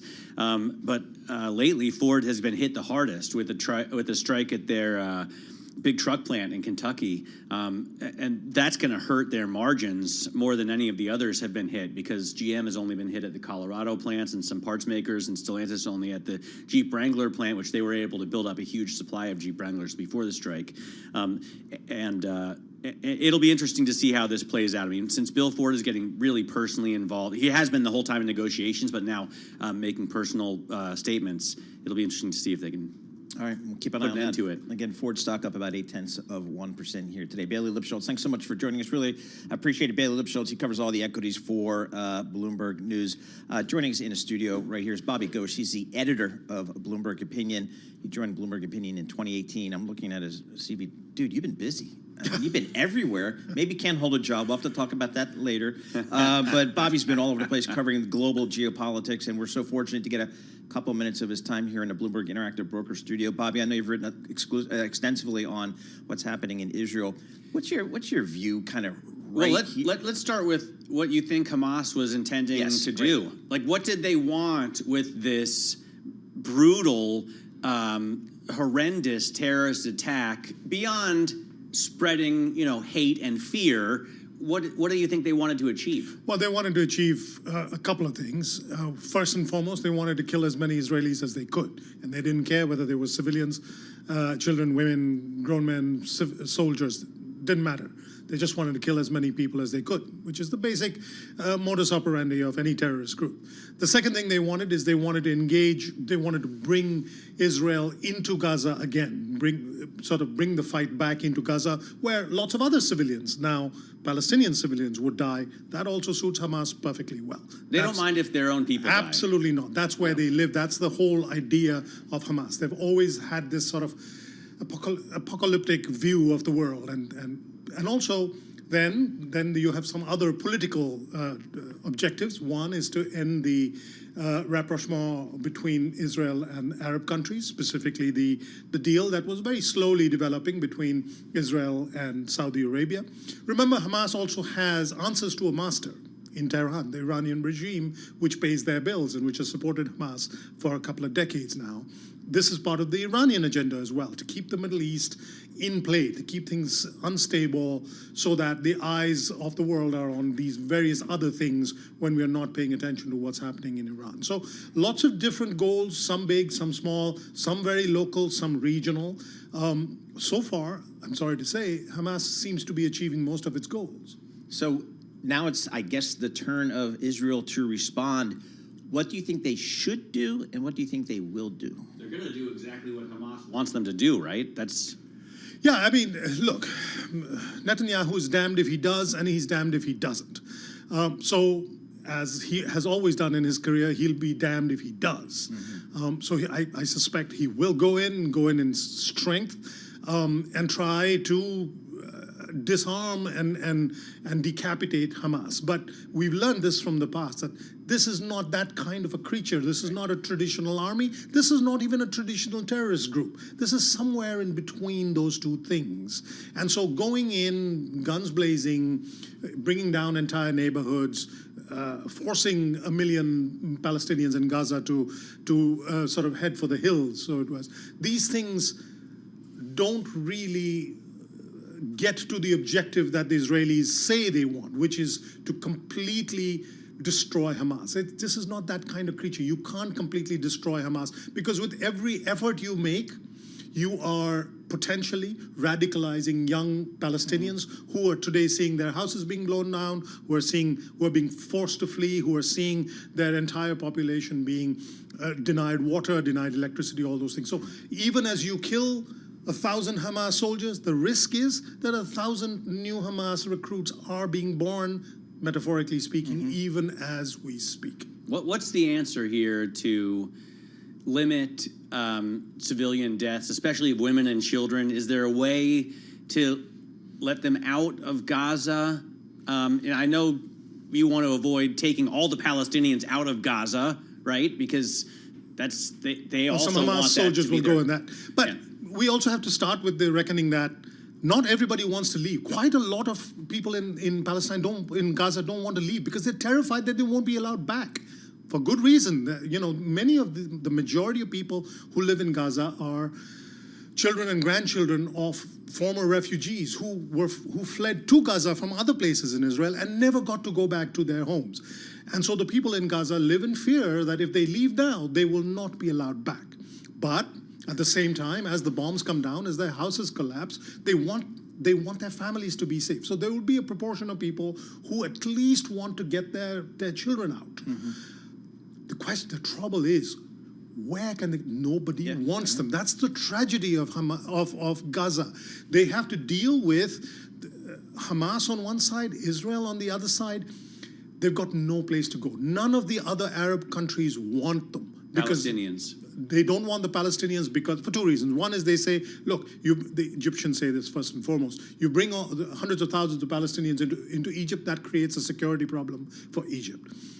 The second thing they say is that, look, you bring these people out of Palestine, you're letting Israel off the hook.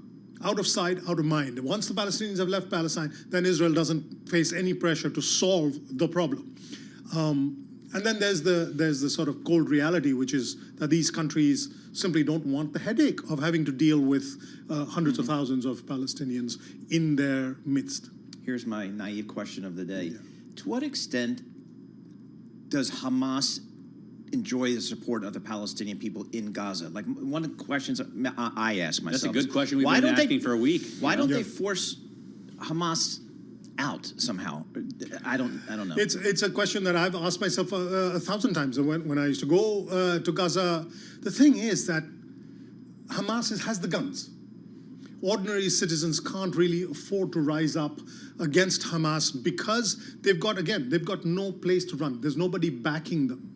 Right? In other situations like this, where you have an armed group subjugating the populace has or can at least hope that somebody else will support them if they rise up. Who's going to help the Palestinians if they rise up? Will it be the Israelis? Is there any entities? Well, there's the PLO, right? Yeah, the PLA is now long past its revolutionary credential. It's a deeply corrupt, inept organization.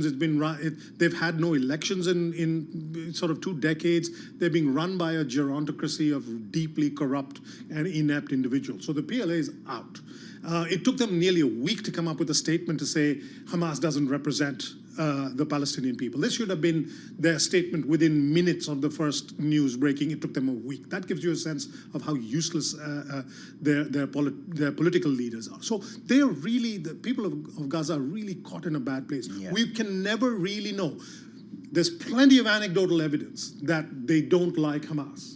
Whenever they've had an opportunity to express that, that's the expression that they've given. The Palestinian people, you mean? In Gaza, particularly. Because I've heard conflicting reports. Some people say, of course, very few of them support Hamas. Yeah. Then others say, people I've talked to last week say 50% of them like Hamas, and the others want someone a little bit more extreme than Hamas. No, I wouldn't go that far. These are people who've lived through the consequences of Hamas running their little enclave, and they know what damage that has done. Forgive me. Everybody I've ever talked to has said we would like not to have to depend on Hamas, but we've got nothing else. We can never know because you can't hold a poll. You can't hold an opinion poll in a place like that with the Hamas guns around you. It's like trying to hold how many people support Putin in Russia, right? We can never know how many people support the Castros in Cuba. We can never know because people are not allowed to express themselves freely. Do you expect this to get really bad, to widen out where Iran is involved? Is that something that is a reasonable risk here that we need to be? I mean, I see the U.S. sending a second carrier group in there, which to me tells me that the U.S. does have a valid concern about Iran. Well, we should be concerned about Iran, but I can't see the Iranians themselves get involved. The Iranian modus operandi with Israel has always been they will fight till the last Arab. They don't want their blood on the line. They don't want their people and their regime at risk. They're happy to fight using other people as their cannon fodder, which is what Hamas is. But they do have other proxies, Hezbollah most prominently, the Shiite militias in Iraq, the Houthis in Yemen. They've got this sort of a number of cat's paws, these little proxy armies that they have supplied and trained and paid for decades. And that's what is the main concern. If Hezbollah gets in, why does the Arab world allow them to have so many proxies? I mean, why don't Saudi Arabia and Egypt, Jordan get together and say no more of this Iranian outreach? Because they're not led very well. They're not led by they're not open, free societies. They're not elected representative leaders. These are monarchies or dictatorships. They're highly corrupt and highly inept. I mean, the Saudi army, take the Saudi army, for example. This is one of the, if you looked at just their hardware, they've been buying best of American military hardware for forever, right? They pay top dollar, they've got no shortage of money, and they buy the best, shiniest weapons. And they got trashed by these Houthis in Yemen, who are basically operating on early 20th century military strategies and sort of maybe late 20th century hardware. They got beaten to a pulp. These armies, most of these Arab armies, are designed to protect the regime from their own people. These armies are good at beating up unarmed pro-democracy protesters. They're no good at actually fighting any wars, which is why they depend on the American security umbrella, which is why they're not capable of securing themselves. Bobby, thanks so much for joining us. Really appreciate it. I really try to read your stuff. Now I'm going to set up an alert because Matt showed me how to set up an alert so I'd never miss any of your stuff. Bobby Ghosh, he's the editor for Bloomberg Opinion. Really appreciate getting a few minutes of his time as we try to figure out kind of what's going to be next. we could talk to Bobby for an hour. We could. Here. I know. We have so many questions and let's admit also know very little. Yes, exactly right. We need all the help we can get. We're going to have more coming up. This is Bloomberg. Let's go to Lisa Mateo and get some company news. Thanks, Paul. Some of the biggest U.S. lenders are set to report earnings this week. Bank of America and Goldman Sachs, they report tomorrow, followed by Morgan Stanley on Wednesday. Now, Bloomberg Sri Nararanjan says they also happen to be the three worst performing bank stocks. Slightly different dynamics. With Bank of America, you'd be looking at what are they saying about the economy? What are they saying about loan losses? Because that's what we heard from JP Morgan and Wells Fargo. Despite improving their NII outlook, JP, Wells, and even Citigroup talked about loan losses increasing on the forward. With Goldman Sachs and Morgan Stanley, however, all the commentary and all the focus will be where are they seeing the rebound in investment banking activity.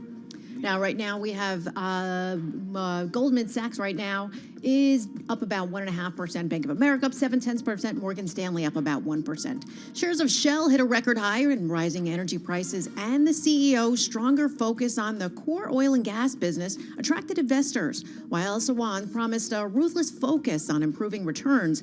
Shares of the company have risen threefold in the past 3 years. Right now, we have Shell shares. They're up about 0.9%.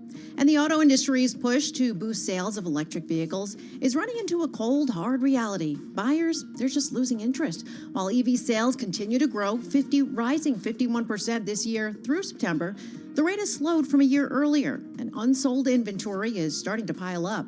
Some car companies like Ford and Toyota are moderating their expectations for EVs and shifting more resources into hybrids. Right now, Ford is up about 0.7%, Toyota up about 0.5%. Those are the company stories we're following this hour. I'm Lisa Mateo. This is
markets, headlines, and breaking news 24 hours a day at Bloomberg.com, on Bloomberg Television, and the Bloomberg Business app. This is a Bloomberg Business Flash.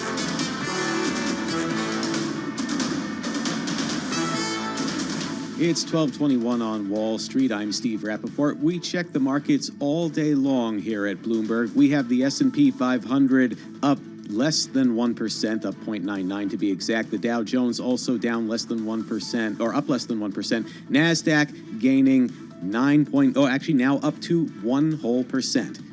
Over in commodities, we have the yield at 4.71, 30-year yield 4.88. COMEX gold 1933.50 an ounce, spot gold 1920.67 an ounce. NYMEX crude currently trading $87.30 a barrel. That is down less than 0.5%. Bitcoin reversed an earlier gain of as much as 10%. That's after BlackRock said its application for an exchange-traded fund that invests directly in the cryptocurrency is still under review. Speculation was swirling on social media that BlackRock, which in June submitted an application for a spot Bitcoin ETF, had indeed received the green light from the SEC. That, though, is not the case. And that's a Bloomberg Business Flash. I'm Steve Rappaport. All right, Steve Rappaport, thank you so much. We appreciate that. Matt Miller, Paul Sweeney live here in our Bloomberg Interactive Broker Studio in New York City. And we're also streaming live on YouTube, so head over to youtube.com and search Bloomberg Radio. Let's talk about the IPO market. We were just talking earlier about Birkenstock. That was the latest of a number of IPOs that we've seen since kind of that Labor Day weekend. We had a bunch of them kind of teed up. Birkenstock's trading up 4% today, but it is below its IPO price. The question is this mark a little bit of a beginning, a reawakening of the IPO market? Let's check in with our next guest. I think she may have an opinion here. Katie Penny joins us. She's head of corporate transaction practice at Cross Country Consulting. She joins us via Zoom. Katie, thanks so much for joining us here. We had a little open window there in the IPO market right after Labor Day. Seems people were getting back to work, getting off the beach. Talk to us about kind of the IPO market today. Is that the beginning of maybe a wider opening of this window or not? Yeah, thanks, Paul and Matt, for having me. Certainly post Labor Day with ARM and Instacart and the most recent Birkenstock all coming out into the market, certainly attracting attention as it relates to the IPO markets. But I think in general, what we have seen is with the market volatility and the aftermarket performance from each of those that I specifically named, but others as well, that in that net decline position, I think, again, there likely could be some delays that are coming through as it relates to those that might be considering going public. I mean, Birkenstock is a strong brand, profitable company, steady consumer base, and it is early, but with price declines after their market debut, I think this may delay some other companies that may be considering an IPO debut right now. I wonder if the problem with IPOs is that the market environment is no good for them, or that companies don't necessarily need to come to market the way they previously did for their exits. What do you think? Yeah, I think the market environment certainly is not in their favor. I mean, if we reflect back, we know 22 was certainly a stagnant year, but looking back to 21 when IPOs were at their ultimate high, thinking about that strong and steady flow at that point, what were market conditions then? And consumers and companies were coming out of hibernation, so to speak. Post-pandemic, interest rates were low, financing was inexpensive, consumer spending was up. We know valuations were high, and there was a lot of focus on growth strategy, all of those influencing the IPO markets. But if we take a look today, those same conditions don't exist. We know interest rates are high. I know you were talking about that on one of your earlier segments. The possibility of another rate increase and this concept of staying higher for longer certainly drives the cost of capital to be expensive.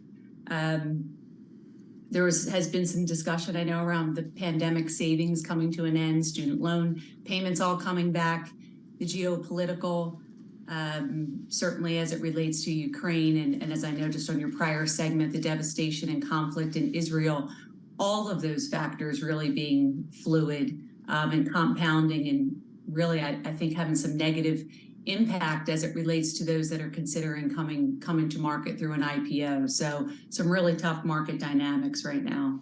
Hey, Katie, back when I was doing these IPOs for business, we never used these anchor investors. My anchor investor was always Fidelity. I mean, he took in twice the allocation of the next highest of the number 2 offering. That was kind of my anchor. But talk to us about that anchor investor kind of thing. It seems to become a little bit of a strategy here.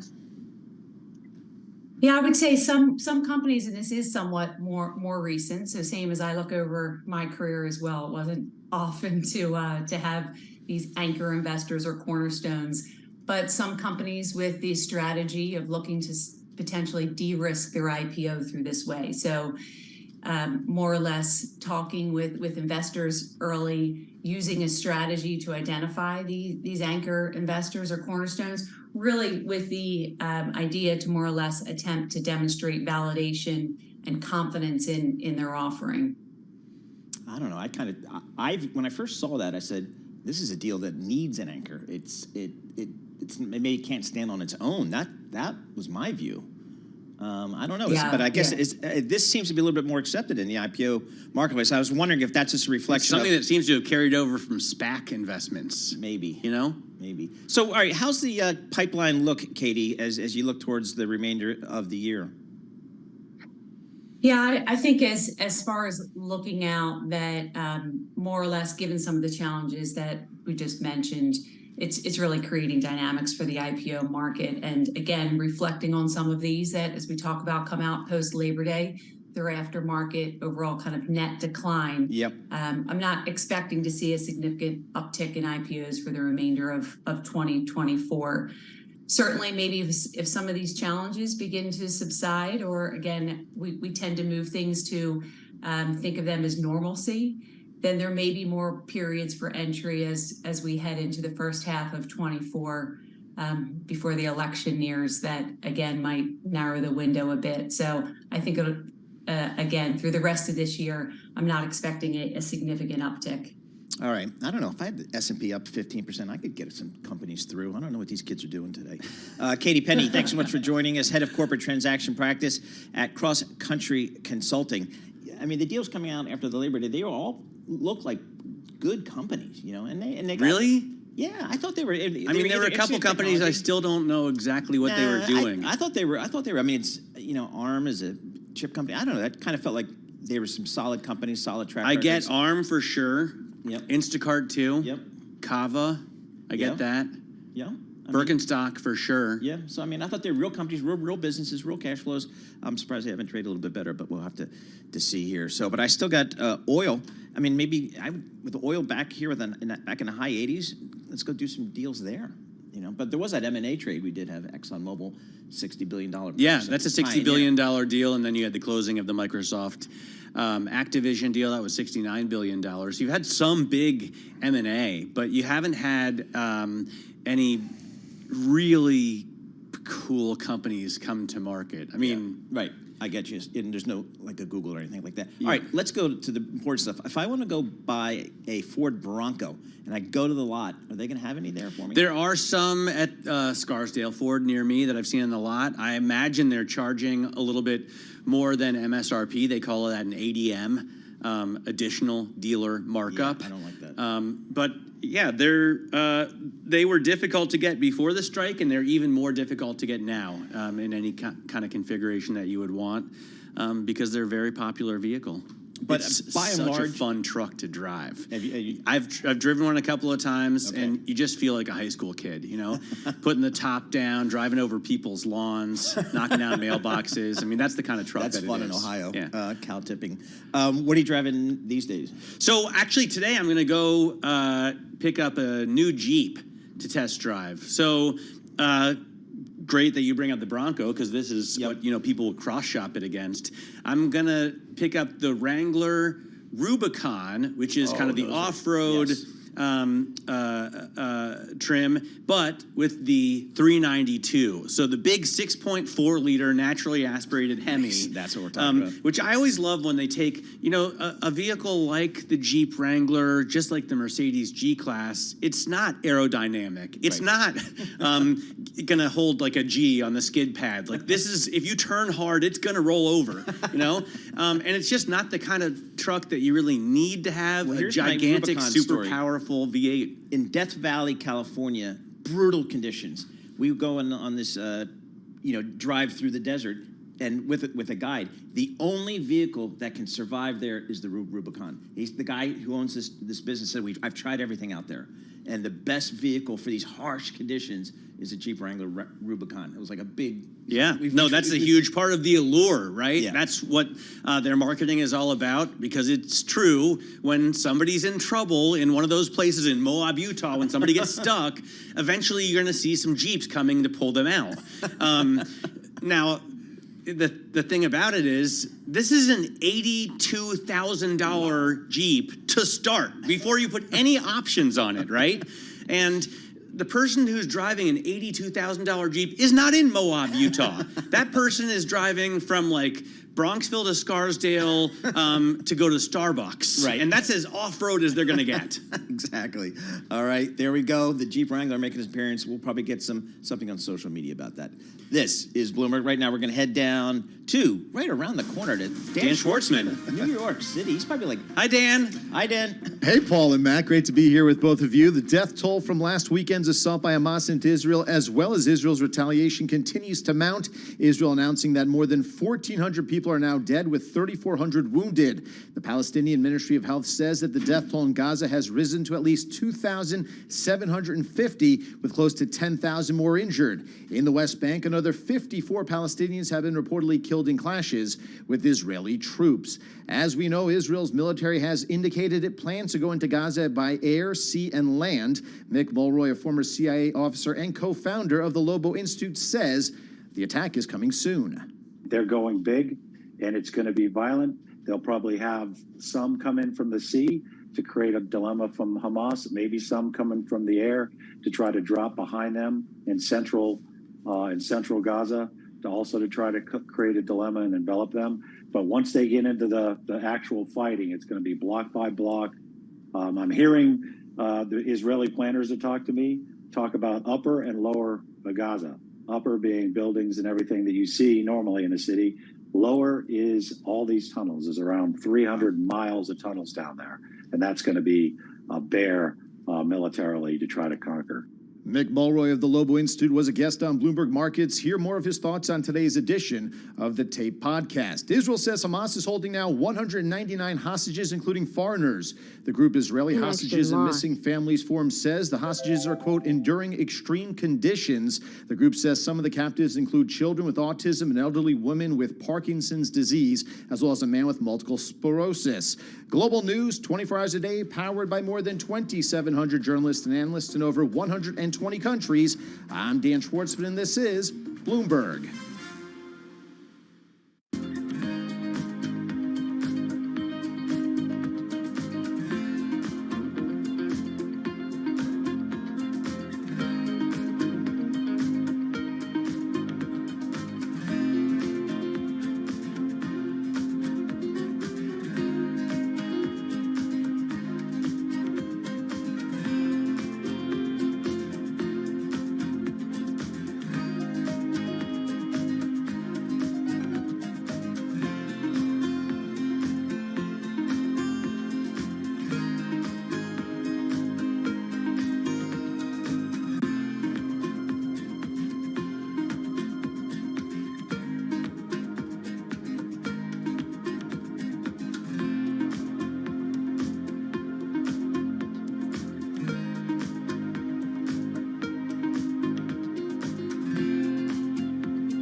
Markets, headlines, and breaking news 24 hours a day at Bloomberg.com, on Bloomberg Television, and the Bloomberg Business app. This is a Bloomberg Business Flash.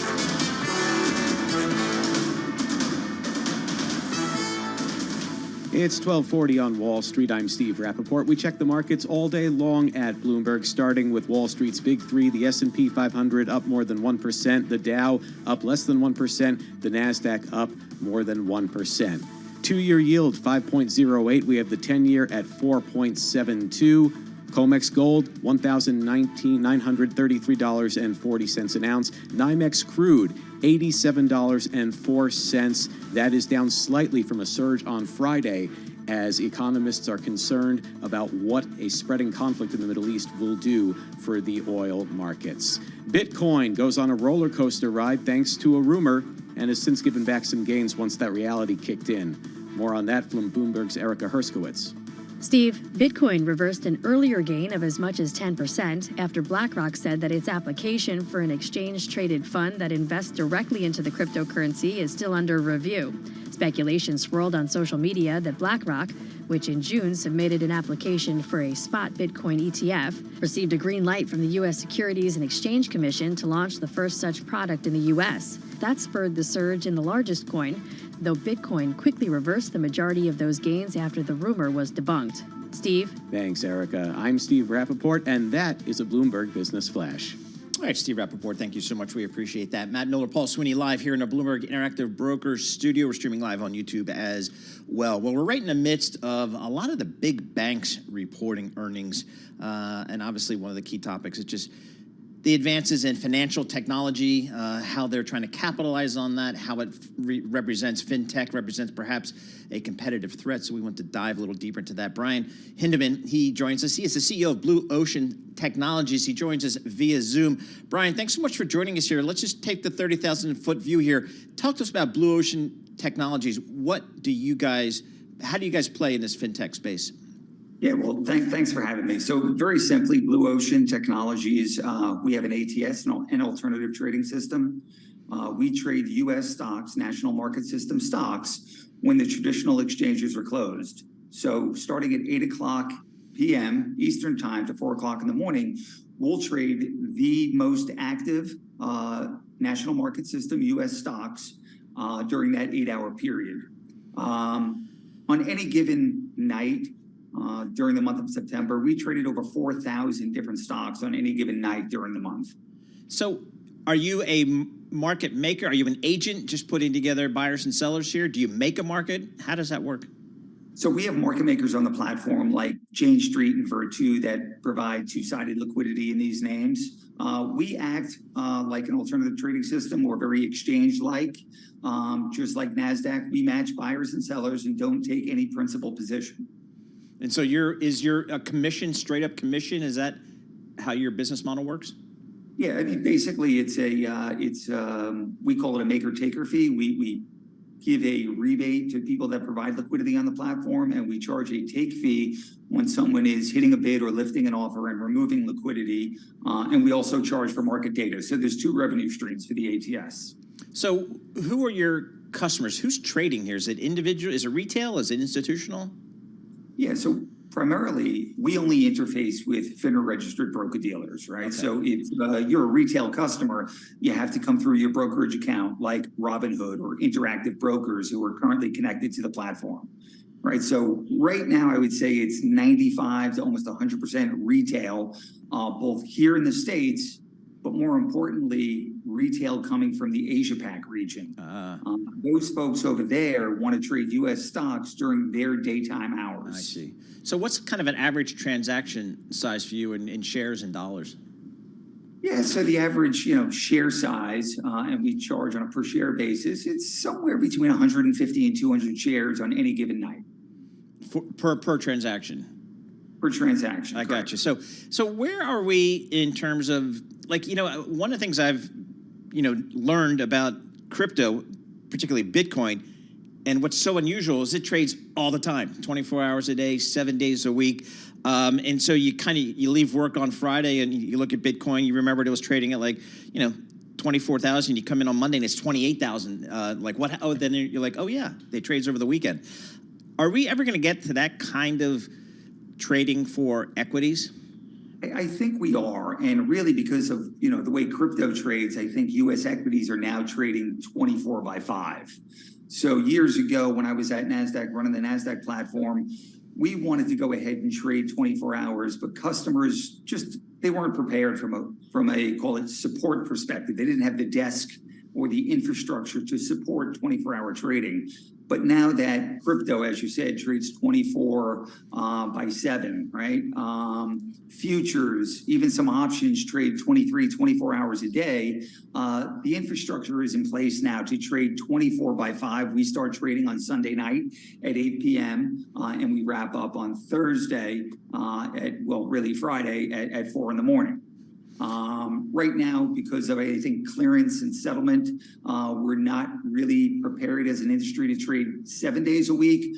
But right now, U.S. equities are trading 24/5. Interesting. All right. So talk to us about your customers. You mentioned Asia. So do you have any, how do you get customers in Asia? How does that kind of all work? Do you work with maybe the Tokyo Stock Exchange, or how does that work? Yeah, so a couple of ways that customers can come in. If they're a FINRA-registered broker-dealer, like many of them over in Asia are, they have a U.S. arm, they can come in directly and interface with Blue Ocean directly. Or they can come in sponsored access. So we have some firms that they're FINRA-registered broker-dealers. We interface with them, and then they onboard the Asian brokers to interface with them. All right, but then, as you mentioned, we also recently did a deal with the Tokyo Stock Exchange. The Tokyo Stock Exchange took a 5% stake in Blue Ocean Technologies. They have 82 brokers that trade on their exchange that will now have access to become subscribers of Blue Ocean, either directly or in a sponsored access fashion, like I previously mentioned. Interesting. How about some of the retail brokers here, like Robinhood? Robinhood's just gotten so big so quickly, and I'm guessing there's some demand from those customers. Yeah, so Robinhood is a great example. Robinhood Interactive Brokers, U.S. Clients want to trade at a time that's more convenient when they get home from work. The exchanges could be closed on the West Coast. Even after hours trading closes at 5 o'clock on the exchanges. So Robinhood offers in the U.S. to trade on Blue Ocean 24/5, but Robinhood's also expanding to the European markets also. Firms like Interactive Brokers, they have a very large presence out in the Asia market, and they get U.S. customers, and they also get Asia customers trading on Blue Ocean. So, are you seeing an expansion either, maybe just kind of talk to us about, you mentioned 150 to 200 shares. Do you expect that to grow, or do you expect more stocks to be traded? How do you expect the future to look? If I look at the growth this year, we've grown almost 20 times since December of 2022 last year. So there's been a real upward trajectory on the number of stocks that we trade on any given night. Like I said, during the month of September, close to 4,000 different names were traded. The number of brokers that are connected, retail customers coming in directly or sponsored access, and the amount of shares on any given night. We're close to 30 million shares on any given night, where we finished last year, call it 500,000 shares per night. Where do you think that 30 million goes maybe over the next year or so? Yeah, I think if I wanted to make some forward-looking statements, I would say that, we certainly can double that up. I think certainly get to the 60, 90, 100 million over the course of the next, call it 12 to 18 months. So your company, Blue Ocean, what's the ownership of that company? So Blue Ocean is owned by a variety of partners. Obviously, I mentioned the Tokyo Stock Exchange. Our largest investor is Urbana Corporation. Urbana Corporation is a publicly traded company north of the border, Canadian company. They own, in excess of 35% of Blue Ocean. Interesting. All right, really fascinating story. Brian Hindeman, he is the CEO of Blue Ocean Technologies, talking about trading outside of market hours, electronic trading. And question is, will there ever be 24-hour trading trend in equities? Truly, something like that you have 7 days a week. So it's really interesting part of the trading dynamic. S&P 500 still holding its gains of the day, up 1%. Same for the NASDAQ. We're going to have more coming up. This is Bloomberg. Let's get some company news right now with Lisa Mateo. Thanks, Paul. Rite Aid has filed for bankruptcy protection. We have more from Bloomberg's Steve Podisk. It plans to close more of its remaining 2,100 stores while hiring a new chief executive with turnaround experience. The chain has landed nearly $3.5 billion in funding from lenders as it restructures its debt. Like other pharmacy chains, Rite Aid has been dealing with claims it filled unlawful prescriptions for opioid painkillers. Now, if it fails to survive, 47,000 jobs could be on the line. Now, Rite Aid employs about 45,000 people across more than 2,000 locations. Pfizer slashed its revenue and earnings forecast for the year after fading demand for its medication used to treat COVID. Bloomberg's Simone Foxman says there were some positives. The company agreeing to take back 7.9 million courses of Paxlovid from the government. This clears out some of the inventory that's been in the market. So it'll allow Pfizer to sell these doses at likely about $150 more than they were selling them to the government. Pfizer also announcing a cost-cutting plan. Wells Fargo joining in with Jefferies there, saying that this is a reset. This is a good first step towards the recovery.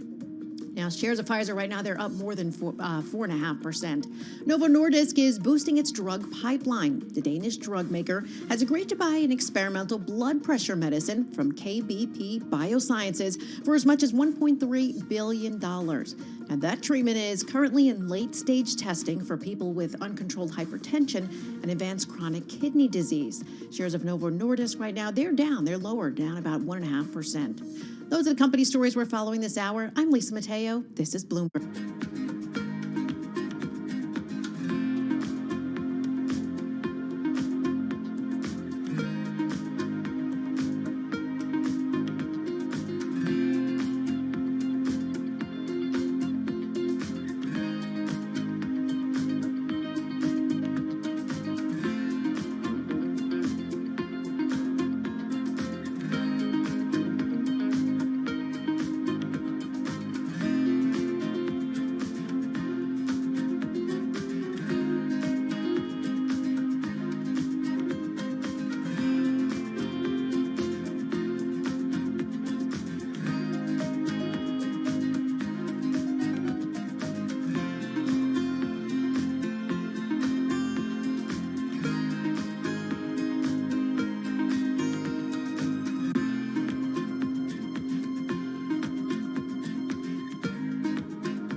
This is Bloomberg Markets with Paul Sweeney and Matt Miller on Bloomberg Radio. Hi, Matt Miller and Paul Sweeney live here in the Bloomberg Interactive Broker Studio. Looking at these markets here, holding on to the day's gains. S&P and NASDAQ both up 1%, pretty much same for the Dow here. So solid across the board here. Looking in the Treasury market, the 10-year Treasury is up about 10 basis points, 4.71% on your 10-year, 5.08% on your 2-year. WTI crude oil off a little bit today, off about 0.6%, $87.17 a barrel for WTI crude oil. With our news in New York City, here's Dan Schwartzman. Thanks, Paul. Israel continuing to urge Gaza City residents to move south as it announces the opening of another safe corridor for a limited time period today. The IDF says it's going to refrain from targeting the designated area to allow a safe evacuation. Now, so far, an estimated 600,000 Gazans have left North Gaza. National Security Council spokesman John Kirby saying on Good Morning America that Biden administration officials have told Israel to make sure to protect civilians. We obviously are keeping in touch with our Israeli counterparts literally every day, if not by the hour, and continue to stress to them that it's really important that innocent civilian lives be protected, that humanitarian assistance can get in. That's National Security Council spokesman John Kirby. President Biden is considering visiting Israel as the U.S. pushes to prevent the Israel-Hamas war from spreading further in the Middle East. Just last week, Secretary of State Antony Blinken visited the region, making stops in 6 Arab countries, along with visiting Israel twice. German Chancellor Olaf Scholz is expected in the region starting tomorrow, with a visit to Israel and then to Egypt. Venezuela's government has agreed to talks with a faction of the opposition, which will allow the U.S. to ease sanctions on the country. Now, as part of the deal, the government of Nicolas Maduro will reportedly allow banned opposition candidates to run in the 2024 presidential election. All sides are expected to announce a preliminary agreement today, with talks to be held in Barbados. The move is aimed at widening an agreement between the U.S. and Venezuela that will lift some sanctions on oil and banking. Global news 24 hours a day, powered by more than 2,700 journalists and analysts in over 120 countries. I'm Dan Schwartzman, and this is Bloomberg. Paul, back to you. All right, Dan, thank you so much. We appreciate that. Matt Miller and Paul Sweeney live here in our Bloomberg Interactive Broker Studio. Story that got my attention here: the cost of transporting oil has surged on almost every mainstream trade route in the week since Hamas attacked Israel. Freight rates on 16 global trade routes surged by an average of more than 50% compared with October 9th. That's according to data from the Baltic Exchange in London. The single biggest gain in that period has been for shipments across the Mediterranean Sea, which doubled. The origins of the rally stem from a prolonged period of heavy exports in the Gulf of Mexico and has been added to by concerns about the potential for disruption if a conflict between Israel and Hamas draws in other Middle Eastern partners. That's according to a London-based director at Fernley's Shipbrokers UK Limited.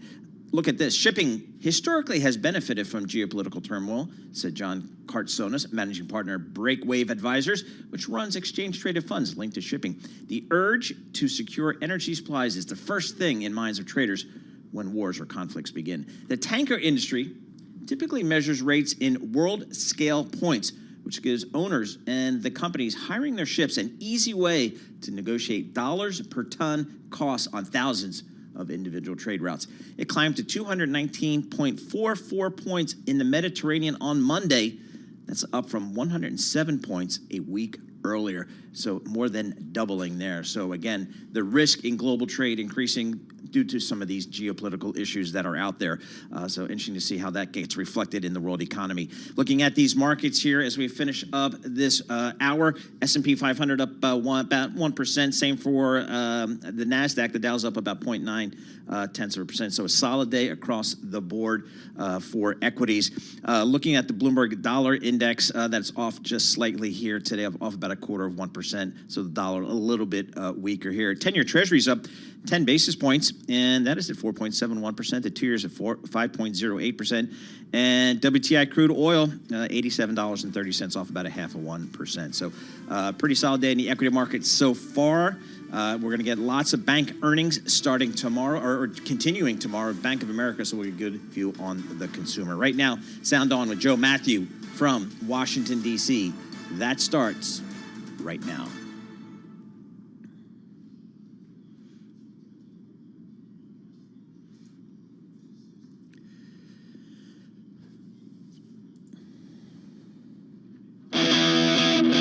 Now, from our nation's capital, this is Bloomberg Sound On.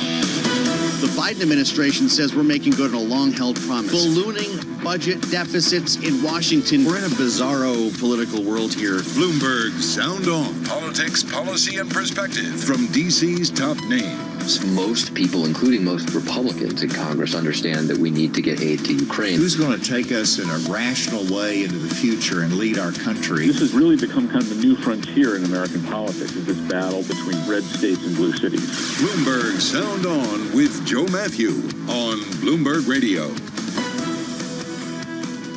Joe Biden may head to Israel this week. Welcome to the fastest show in politics, as the president today cancels a trip to Colorado ahead of an expected ground invasion in Gaza. We're joined by retired Air Force General David Deptula, who helped to write the book on drone strategy, spent thousands of hours flying over Afghanistan, and will be with us here in just a moment on the next steps for Israel. The U.S. House still has no speaker. They're going to try to change that in the next couple of days. We'll talk about Jim Jordan's full court press with our signature panel, Bloomberg Politics contributors Rick Davis and Jeannie Shanzano. They're with us for the hour. After we get started, as always, on Wall Street, let's get up to date on trading right now. It's Steve Rappaport in New York. Hi, Steve. Hi, Joe. Let's start with the big ones on the big three for Wall Street. The S&P 500 up more than 1%. Same for the Dow and the NASDAQ as well. They're all hovering above 1%. Two-year yield at 5.08 and the 10-year 4.71. We've had stocks going up and bonds falling amid diplomatic efforts to prevent the Israel-Hamas war from expanding into a regional conflict. Oil dropped following last week's rally. Right now, NYMEX crude is at $87.22 a barrel. That is down more than half of 1%. Shares of Shell closed at a record high as rising energy prices and the new CEO's focus on oil and gas got investors' attention. We get more from Bloomberg's Laura Hurst in London. Someone I spoke to today said you have to be careful about the cult of CEO. You know, you can't really pin it down to one person. And if you do look back, oil prices and gas prices have obviously recovered from those pandemic lows that really suppressed Shell's share price. But I think investors are taking to this new strategy, which is focusing more on oil and gas, which is Shell's bread and butter. Even though it's dipped its toe into renewables, the bulk of its money still comes from oil and gas, and that's helping it right now.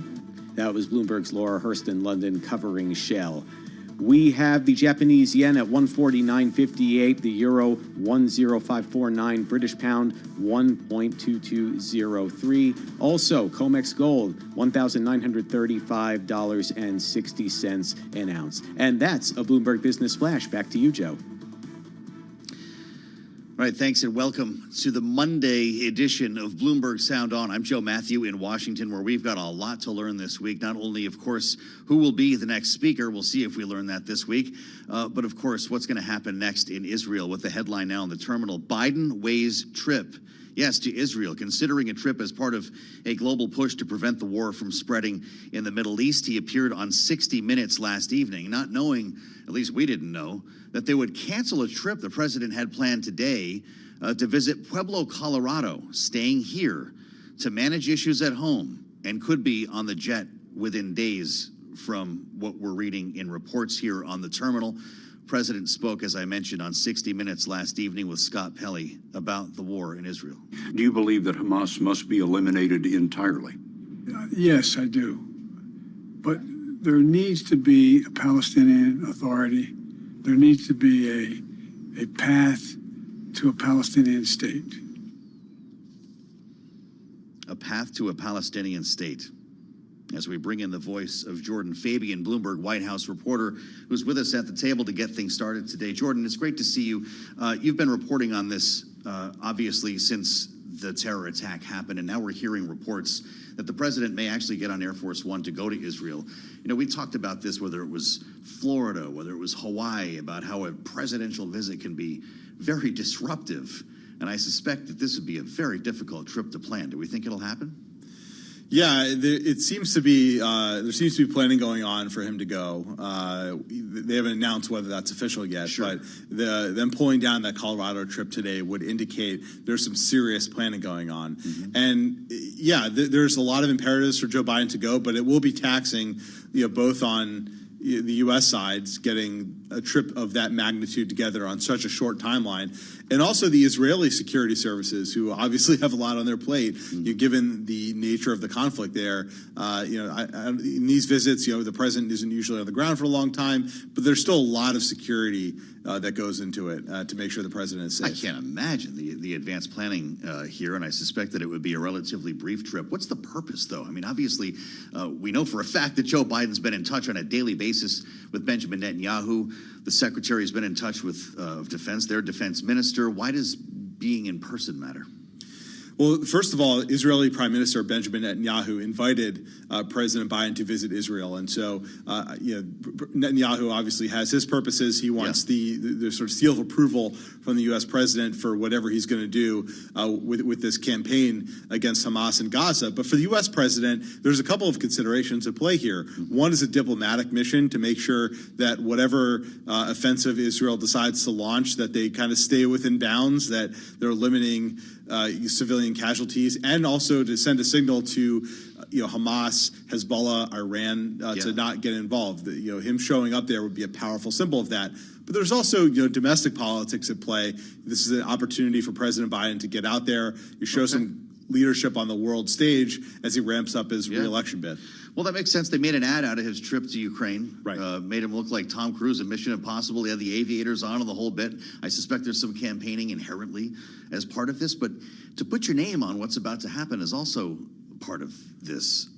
Jordan, listen to the president from last evening on 60 Minutes when he was asked about protecting civilians and some of the carnage that could follow an invasion, a ground invasion of Gaza. I'm confident that Israel is going to act under the rules of war. There's a standards that democratic institutions and countries go by, and so I'm confident that there's going to be an ability for the innocents in Gaza to be able to have access to medicine and food and water. He talked about Israel's right to defend itself, but this is something he's going to have to deal with. The optics are not going to be great. Obviously, any ground invasion in Gaza is going to be extremely difficult, will come with heavy casualties, and he will have been there, potentially moments earlier. Yeah, listen, if he goes and then Israel the day after, launches a ground invasion and inflicts a large number of civilian casualties, that will be a problem for Joe Biden. But part of the reason he's going is, again, to maybe discourage them from doing that, or at least put some guardrails on. Like he said, let's follow the rules of war. Let's make sure to limit civilian casualties. Let's target Hamas military political structure, but let's leave the innocent people who are not a part of this to let go. And again, Israel is relying on U.S. Equipment here, and so there's the implied tension there that, hey, if this goes off the rails, maybe down the road, you're not getting as much ammunition as you asked for. Well, I think that's pretty smart. You consider the message that could be delivered, a message of restraint in person, that could play well for the president politically if it came to bear, but we'll have to find out, of course. Jordan Fabian, great reporting, and thank you as always. Bloomberg White House reporter. I'm sure as soon as Jordan knows about any potential trip to Israel, you'll see a headline on the terminal within seconds here.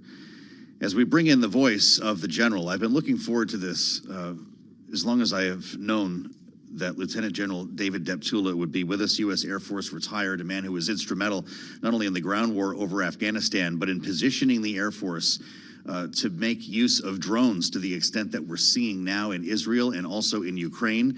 General Deptula, welcome back to Bloomberg. It's great to see you, sir. This is going to be a very difficult mission for Israel, which is why we've seen repeated airstrikes in Gaza. In fact, the terminal now reporting here at Bloomberg that there are as many as 1,200 people, Palestinians, under rubble right now in Gaza. How much more of this will we see before ground troops roll in? Well, Joe, a couple of points right up front, and I hate to get too complex too quick, but war's a complex endeavor. And when speaking about war in this particular conflict, one's got to define the objectives that are being pursued at three different levels. That's strategic, operational, and tactical. And tactics are what generally garner the most attention, But in reality, you can only put tactics in context if you understand the higher order military objectives. So, we can start with the fact that Israel's stated strategic objective is to eliminate Hamas's military capability. And what I would tell you is that at the strategic level involves kind of 5 major elements as they relate to Hamas. First is the leadership, then there are essential systems and processes, there's the Hamas infrastructure, their personnel, and then their weapon systems. So each one of those elements, or centers of gravity, if you will be decomposed into operational level target sets. And that's what the Israelis are in the process of doing if they haven't already done or have planned for many years. And so there are a variety of examples of that: command and control facilities, communications, under essential systems and processes, there's electricity, money, food, and so on and so forth. So then these are broken down into specific targets. And here's where now we get into the tactical level detail. And because of the extensive use of tunnels to hide and conduct operations, and their entrances and exits being inside buildings, ground operations are a near certainty that is going to draw Israel into the ground, on the ground, to be able to find, locate, and destroy these facilities. So, that's a broad brush overview of what the Israeli military is facing right now.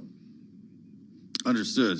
To what extent, then, can Israel continue to seek advantage from the air? Obviously, Hamas does not have an air force. And it's not just fighter jets. I look to you as someone who brought forth the largest increase in drone operations in Air Force history. The job that we'll see over the next couple of days will be very important. I think, if I'm understanding you correctly, to what happens and what shape a ground invasion takes. Right, and you raise an extraordinarily important point. And at this point in time, remotely piloted aircraft, unmanned aerial vehicles, drones, whatever you want to call them, have become an integral part of any operation. At the operational level, the Israeli Defense Forces are truly taking an integrated approach of air, land, sea, information, and cyber elements, of which drones will provide, and let me put it this way, they'll play an extraordinarily important role. I mean, one of their values is that they can provide 24/7 observation of what's going on, in addition to carrying weapons to be able to rapidly respond to any aggressive use of force or movement by Hamas's forces. So they are completely integral to the operations. And you heard earlier of some of the concerns with respect to weather. Well, quite frankly, that's because they want to have the ability to use drones to watch what's going on, observe movements, help in targeting, as well as the application of force themselves. You were director of the Combined Air Operations Center for Operation Enduring Freedom over Afghanistan. And our listeners should know you were also a principal attack planner for Operation Desert Storm's air campaign. And with someone who has over 400 air combat hours, what can you tell us about the challenges that Israel is facing now, fighting an army, if you will, with no uniforms? It's, of course, not an organized army, interspersed with civilians in this densely populated area. You've actually experienced conditions like this, General. Yeah, the Desert Storm conflict against Iraq was much more expansive. In other words, we're dealing with the breadth and depth of an entire country, was the intensity. We're flying 3,000 sorties a day, over 1,250 actual attack sorties a day, which is a lot of application of force. But one of the challenges that the Israelis are facing is because this is such a dense urban environment. And that's one of the reasons that they need to conduct an integrated campaign capitalizing on what the air element brings to inform the ground forces and naval forces to achieve the objectives that I outlined. The other point I'd like to bring up here, Joe, that I don't see very much attention paid to, and that's that it's very important to understand that Hamas's use of civilians is human shields and misuse of protected sites like mosques and hospitals are war crimes in and of themselves.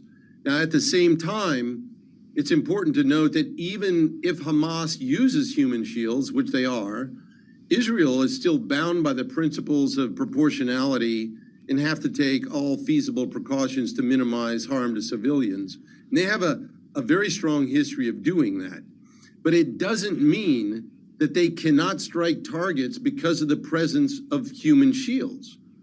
According to the Geneva Conventions, attack is allowed if the potential damage to civilians is not excessive in relation to the direct military advantage that's anticipated. So I don't want to get too into legalese, but the presence of human shields do not prevent an attack, even if they're conducting that attack might have considerable media impact. Well, that's awfully important for our listeners and our viewers to know, General. You flew the F-15. As I mentioned, you have hundreds of combat hours. That's a jet that the Israelis fly, among others, made here in the U.S. We only have a minute left, General. I just wonder if it's your view that this mission can be accomplished without completely leveling Gaza. Yeah, I think, it's an extraordinarily challenging endeavor that the Israelis are embarking upon. But it's one that one needs to understand. Israel has fought limited wars with Hamas in the past, and those simply have not succeeded. So now they're faced with either overthrowing Hamas or rendering it completely ineffective. And that is going to be very, very challenging. But the Israeli Defense Forces are extraordinarily competent, and they'll do everything they can to protect civilians. But at the same time, I think they're putting together an integrated operation that will be very effective in eliminating Hamas.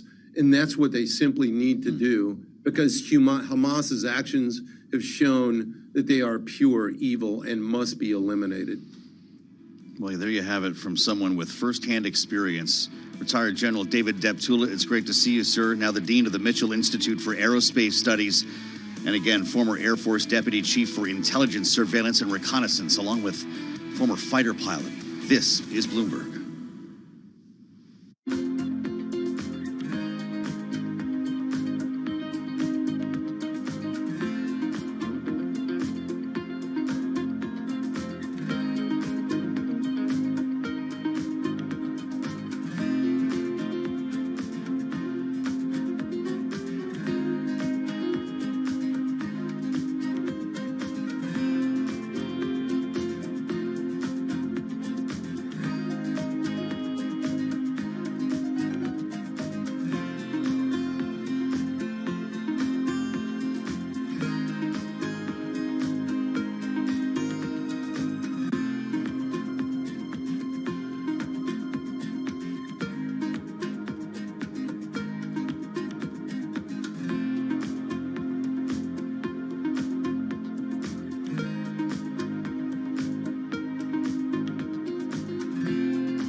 markets, headlines, and breaking news 24 hours a day at Bloomberg.com, on Bloomberg Television, and the Bloomberg Business app. This is a Bloomberg Business Flash.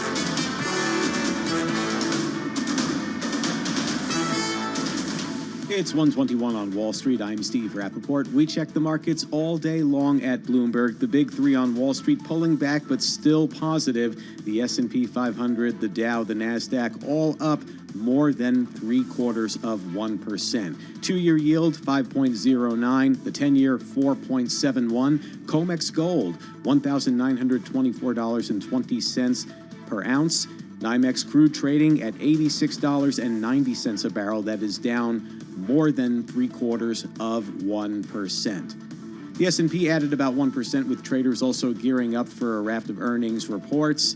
Bitcoin paired gains after surging as much as 10%, as BlackRock said its application for an exchange-traded fund that invests directly into cryptocurrency is still under review.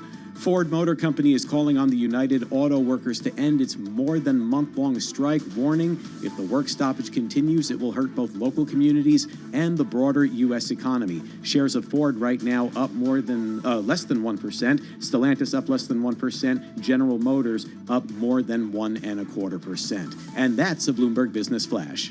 This is Bloomberg Sound On with Joe Matthew on Bloomberg Radio. Joe Biden could be on Air Force One on a trip to Israel in just a matter of days. That's the reporting now. As the National Security Council at the White House says they have no trip to announce, our reporting says that could take place in the next couple of days. I'm Joe Matthew in Washington. We thank you for joining us on Bloomberg Sound On as we assemble our panel. Rick Davis and Jeannie Shanzano with us on the Monday edition here as Antony Blinken turns up in Israel again, an unscheduled return. He spoke earlier this morning. You know our deep commitment to Israel's right, indeed its obligation, to defend itself and to defend its people. And in that, you have and always have the support of the United States. This again following the interview last evening. Joe Biden on 60 Minutes making the case for American defense and support of Israel, though he also made news by talking about a potential occupation. He was asked about this by Scott Pelley, an Israeli occupation of Gaza. I think it'd be a big mistake. Look, what happened in Gaza, in my view, is Hamas and the extreme elements of Hamas don't represent all the Palestinian people. And I think that it would be a mistake for Israel to occupy Gaza again. Rick and Jeannie join us now with great uncertainty in Washington on this Monday. Rick, it's good to have you back. I'm curious your thoughts here, having heard just now from General Deptula and knowing that the president could be in country in Israel within just a couple of days. Is that the right move for him to make now? Yeah, I'm afraid the president doesn't have a lot of great choices. And that's one of the reasons I think you see Secretary Blinken playing shuttle diplomacy, running back and forth, is because time is really the one thing that is the most, I would say, hardest resource to grab. There's no question that the Israelis are going to go into Gaza. And what form that comes in, as General Deptula talked about, is just a way for them to accomplish their goals, short term and midterm, maybe not long term. And so that's going to happen. And the president may be there. He may not be there at the time it does. But it's utter disregard for the president's schedule. They're going to do that on a military clock that gives them the best advantage they can to limit casualties, both on the side of the Israeli military and also on the side of civilians in Gaza. So that's a clock that's just, totally separate than the president's. And then you also have Iran and Egypt, two really important players, one negative, one positive, that the president is talking to as much as Israel. And he's giving a warning to the Iranians by going there, that if they want to broaden this conflict, they're going to have to deal with the United States, and trying to give some kind of a bridge to the Egyptians, who play an incredibly important role in getting aid into Gaza to offset some of the humanitarian problems. So this is a really high priority, and it's only the president of the United States who can actually effectuate change that's positive in this regard. Well, that's pretty remarkable. The optics would be amazing, Jeannie, depending on where you stand on this whole issue, though, could also be challenging for Joe Biden going into a re-election cycle. His message, "Do not occupy Gaza," was heard loudly last evening on 60 Minutes. Why does he have to show up in person? You know, he doesn't have to, but I think he is going to try, provided that they can maintain his security. And as, of course, the timing of when they go in with boots on the ground into Gaza, you know, it is a difficult security challenge, number one. But I do think if he's able to securely go over there, he will and should. That said, I was struck by his tone on 60 Minutes last night. The president has given full-throated support to Israel. He maintains that. And by the same token, we heard him walking this very, very fine line last night and saying things like, everybody knows that all Palestinians don't support Hamas extremism. And, you know, the reality is we don't know if Israel knows that. We don't know where he is getting that kind of data. There's not public opinion polling, for instance, going on, nor should there be. So he is reflecting what we are hearing increasingly. We saw the New York Times op-ed saying Israel can defend itself and uphold its values. We saw former Obama administration officials come out, and I was struck by an ADL official just yesterday saying that he's concerned that as Israel moves forward, world opinion will turn against it. And that's a concern not only for Israel, but for Joe Biden and the United States as well. So I think the president is very clearly making the case that while he has full-throated support for Israel, he's deeply concerned about the civilians, and Israel should be very careful not to get in a quagmire in the West Bank, or in Gaza, like they were prior to 2005. So it is very difficult argument for him to make at a very challenging time as he's facing a re-election bid. Gaza's health ministry, Rick, says at least 1,200 Palestinians have been trapped under rubble from Israeli airstrikes into Gaza. Those are the types of headlines that could challenge the president on a trip like this, no? No question. This is going to be a very difficult PR environment. As Jeannie says, the president has got this dual track where not only does he have to be commander-in-chief and president of the United States, but he's got to run for election. And so this is not without its risk politically. That being said, he has some repair work to be done on commander-in-chief. There's no question he took a hit when the U.S. withdrew from Afghanistan and his leadership was questioned because of the chaos. So if this can somehow help repair that image, it's probably a gamble worth taking. That being said, as you point out, Joe, there are a lot of casualties with civilians in Gaza. That's only going to mount. And as Jeannie said, that could put additional pressure on the Israelis. But all of this is predicated on Israeli getting the necessary accomplishments of their tasks, their priorities in Gaza. And I thought General Deptula did an excellent job of articulating what their military objectives would be. This is becoming an issue on the Republican campaign trail. As you might well expect, Mike Pence, we stand with Israel, making the point. Ron DeSantis, no moral equivalence. Nikki Haley as well, speaking over the weekend. Here she is. Whether it was burned bodies, whether it was women that was raped, whether it were people being dragged down the streets of Gaza. I know you saw it, but did you hear it? Did you hear what they were saying when they were dragging those bodies down the street? Because they were saying, death to Israel, death to America. That's what they do. That's how they think. That is why Israel needs to eliminate Hamas once and for all. It's pretty heavy stuff here. And Jeannie, we've gotten to the point where the president, Joe Biden, sounds exactly like the Republican candidates for president. Do you agree? I do, with one glaring exception, which is the leader, as the money in the polls show, Donald Trump. I mean, he is out posting things which make you really have to take a step back and say, is he equipped to lead, I don't know, a city council at this point? He's talking about support for Israel after attacking Bibi Netanyahu in the hours after this atrocity. And after claiming Hezbollah is smart, he's talking about supporting Israel and tying it to the stolen 2020 election. That is what he's talking about. So I totally agree with you, Joe, except as it pertains to the far and ahead leader on that side, which is still Donald Trump, and nothing crazy that he has said. And it has gotten to crazy, gotten there. It's been there a while, but it is clear in the wake of this that nothing that he says has dampened his support in the polls. And that's got to be a concern for any thinking, caring Republican, somebody who looks at what's happened at these atrocities and scratches their head and says, is this man really talking about the stolen election from 2020? We've only got a minute here, Rick. Are you surprised we're not hearing more criticism from all of the Republican candidates about Donald Trump, as Jeannie's referring? Remember last week, Bibi let us down, he said.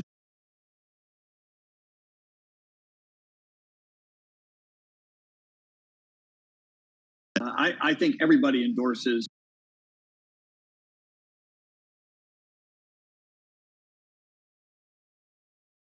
except for Donald Trump. That being said, I don't think anything Donald Trump says has any bearing on the outcome of the crisis today in the Middle East, other than the fear that many people have in the Republican Party and in the Democratic Party that if he becomes the nominee of the party and potentially president, all that could change overnight. Well, I'll refer back to what Ron DeSantis said last week following the comments from Donald Trump. Quote, "It is absurd that anyone, much less someone running for president, would choose now to attack our friend and ally Israel, much less praise Hezbollah terrorists as very smart." Rick and Jeannie, stay with us. We've still got a speakers battle that's unresolved here in Washington, D.C., and we bring you up to date now on world and national news with Dan Schwartzman in the Bloomberg newsroom in New York. Hi, Dan. Hey, Joe. Israel says Hamas is holding 199 hostages, including foreigners. The group Israeli Hostages and Missing Families Forum says the hostages are, quote, enduring extreme conditions. The group says some of the captives include children with autism, an elderly woman with Parkinson's disease, as well as a man with multiple sclerosis. Ahead of Tuesday's planned vote on the House floor to potentially elect Jim Jordan as House Speaker, the Ohio Republican was scrambling to shore up support with possibly upwards of 40 GOP members currently expected to vote no. Jordan on what's next. We will go to the floor tomorrow. It's not about pressuring anybody. It's just about we got to have a speaker. You can't open the House and do the work of the American people and help our dearest and closest friend Israel if you don't have a speaker. So we get the speaker, we get the House open, and we get to work on the resolution. That's Congressman Jim Jordan. A settlement has been reached between the federal government and the lawyers representing thousands of families who had been separated at the southern border of the U.S. during the Trump administration. The migrants will be allowed to stay in the country and apply for asylum, which will put them on a path to permanent legal residency. Now, as part of the deal, the government has agreed to refrain from similar separations for 8 years. Global news 24 hours a day, powered by more than 2,700 journalists and analysts in over 120 countries. I'm Dan Schwartzman, and this is Bloomberg.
Markets, headlines, and breaking news 24 hours a day at Bloomberg.com, on Bloomberg Television, and the Bloomberg Business app. This is a Bloomberg Business Flash.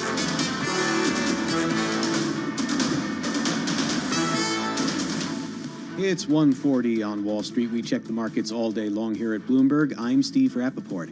Stocks rising, bonds falling amid diplomatic efforts to prevent the Israel-Hamas war from expanding into a regional conflict. Checking the major indexes on Wall Street, we have the S&P 500 up more than 1%, Dow Jones up 1%, the NASDAQ up more than 1%. Two-year yield, 5.09, the 10-year 4.70. COMEX gold, $1,933.20 an ounce.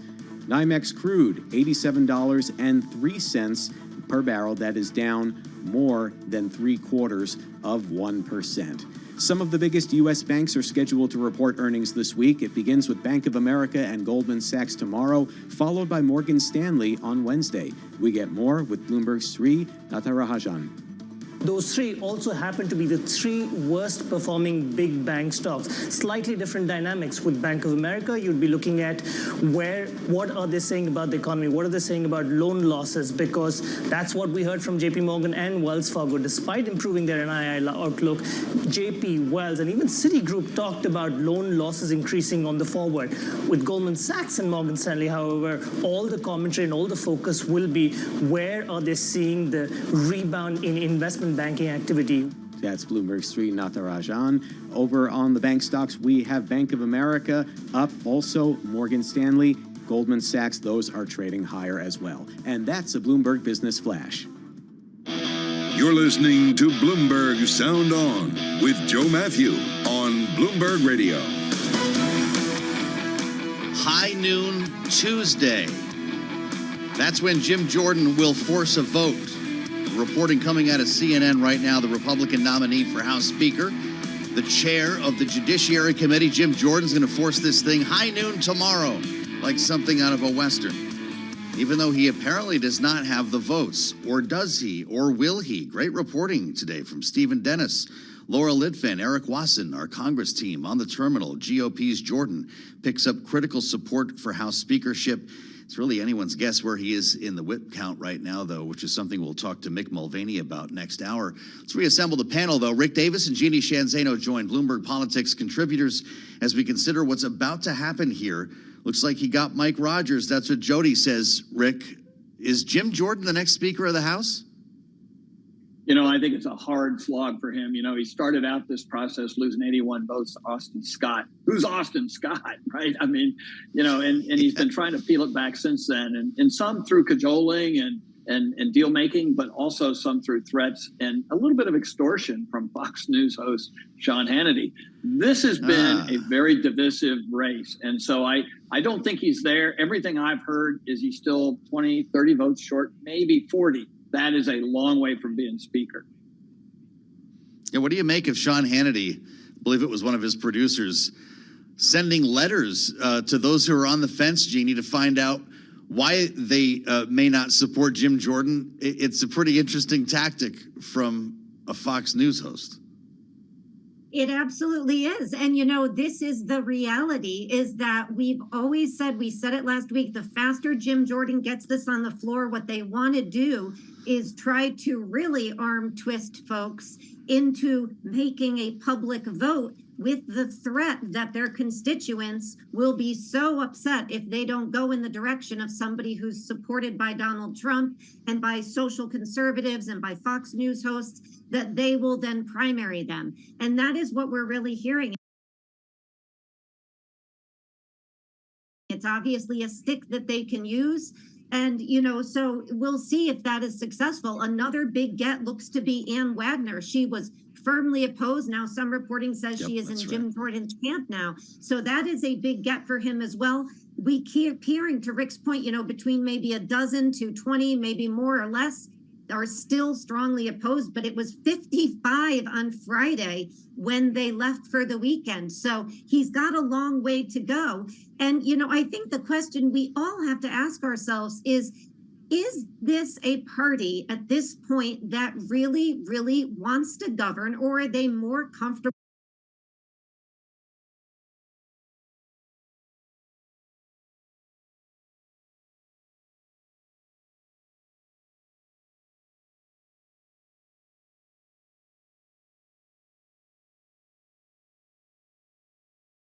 and it's looking to be like a caucus that does not want to govern and doesn't really enjoy being in the majority.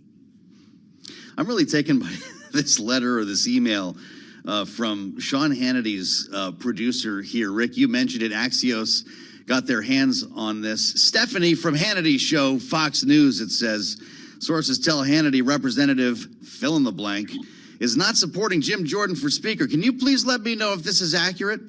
It then goes on to say, if true, Hannity would like to know why during a war breaking out between Israel and Hamas with the war in Ukraine, with wide open borders, with a budget unfinished, why would Rep fill in the blank be against Rep Jim Jordan for Speaker? I'm not even halfway through this thing, and there's a deadline to reply on it. I think, my gosh, I've been clearly underusing Matt Shirley and the other bookers and producers here, Rick. Is this a new tactic that we should get used to?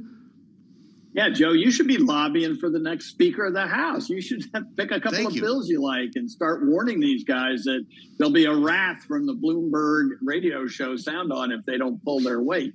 Look, this is like intrusion into the public domain. I think that they need to be registered as lobbyists if they're going to be lobbying the House of Representatives. And by the way, I think it actually backfired. Everybody I heard from this weekend who'd gotten or seen that letter were very upset that he is getting himself in the middle of this race. So, be careful what you ask for. You may just get it. And that's I'm sure Jordan is scratching his head going, who called Hannity? Why is he doing this? Yeah, wow. I don't know. By the way, our booker, Matt Shirley Genie, says he's too busy. So I guess that's not going to start anytime soon. But so what do you make of forcing the vote at noon tomorrow? Is that not a fool's errand after 15 rounds with Kevin McCarthy? Yeah, Matt is much busier than those bookers at Fox for sure. And, I don't actually think it's a fool's errand. If you are Jim Jordan, this is your path to the speakership. You don't have another path. You have to get this public. You have to make people take a vote. And you have to threaten that if they don't vote for you, they're going to be primaried. What we are seeing is a wholesale change in the way we do American politics. I mean, it's not that long ago that this was, something where party leadership would really have the power. Now that power is being outsourced to people who can get their name in the media, social and traditional, vis-a-vis people like bookers and producers on shows that their constituents watch. That's a change. And to Rick's point, maybe these folks need to now have to register as lobbyists for the U.S. Congress if this is where we're headed. Wow, actually, well, that might actually work for a couple producers. Here's Bill Huizenga. The Republican spoke with us on Friday, right when they learned they were all going home for the weekend. Jim Jordan has some work he's got to do. He's got to get in front of those people who are objecting about it. Personally, I had put in an amendment to our conference rules that would have required us to reach 217 before we go to the floor. And that's the weird part here. Rick, what do you make of this, going to the floor without actually knowing what's going to happen? Is that a strategy at noon tomorrow? Well, I've got whiplash. I don't know about you, Joe, but Jim Jordan's starts out saying, oh, no, I'm not going to run for speaker. Oh, well, I'll consider it. Depends on what the caucus wants. And then it's like, I'll run for speaker, but only if the caucus gives you 217 before we get out. And then that changed again to put me on the floor tomorrow and force everybody to vote one way or another. I mean, I'm sorry. I'm exhausted. My back hurts. My neck is twisted. I mean, Jim Jordan has had more positions in the last 5 days than I won't even say who has a lot of positions. So bottom line, this is the act of a man who doesn't have the votes. He's going to try and pressure the floor. And I think that's everybody's strategy. Let him hang out there. He's got to lose on the floor in order to clear the way for another candidate. And I think there are plenty of members who could garner that kind of support. Wow, not a very hopeful Rick Davis, although I see you on the sore back and the whiplash, Rick. Some final thoughts from Rick and Jeannie coming up. You're not going to believe who's planning to join Truth Social. It's next. This is Bloomberg.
Your company news headlines on Bloomberg Radio.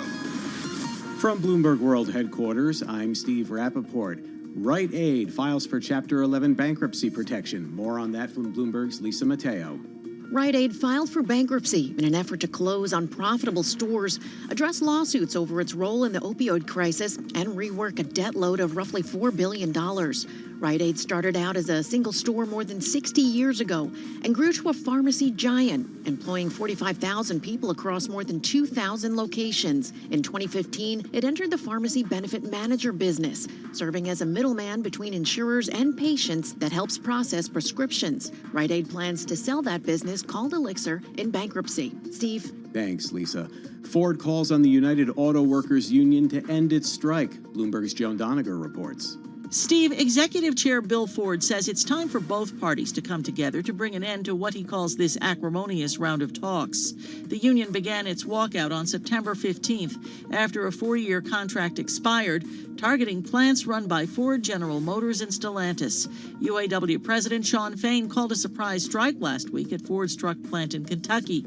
The union's decision to stop work at Ford's largest factory was a major escalation since that site makes higher-priced Super Duty versions of F-Series pickups and Lincoln Navigator and Ford Expedition large SUVs. Steve? Thanks, Joan. And Microsoft's LinkedIn is cutting about 668 roles across its engineering, product, talent, and finance teams. This is the second round of cuts this year. I'm Steve Rappaport, and this is Bloomberg. You're listening to Bloomberg Sound On with Joe Matthew on Bloomberg Radio. Live from Washington, where there are ripples in the water here with news of a new account that could be arriving on Truth Social. You might not believe who it is. We'll talk about it next with Rick and Jeannie after we get you up to date on world and national news. For that, we bring in Dan Schwartzman in the Bloomberg newsroom in New York. Hi, Dan. Thanks, Joe. President Biden is considering visiting Israel as the U.S. pushes to prevent the Israel-Hamas war from spreading further in the Middle East. Just last week, Secretary of State Antony Blinken visited the region, making stops in 6 Arab countries, along with visiting Israel twice. German Chancellor Olaf Scholz is expected in the region starting tomorrow with a visit to Israel and then to Egypt. Meanwhile, National Security Council spokesman John Kirby says on Good Morning America that administration officials have told Israel to make sure to protect civilians. We obviously are keeping in touch with our Israeli counterparts literally every day, if not by the hour, and continue to stress to them that it's really important that innocent civilian lives be protected, that humanitarian assistance can get in.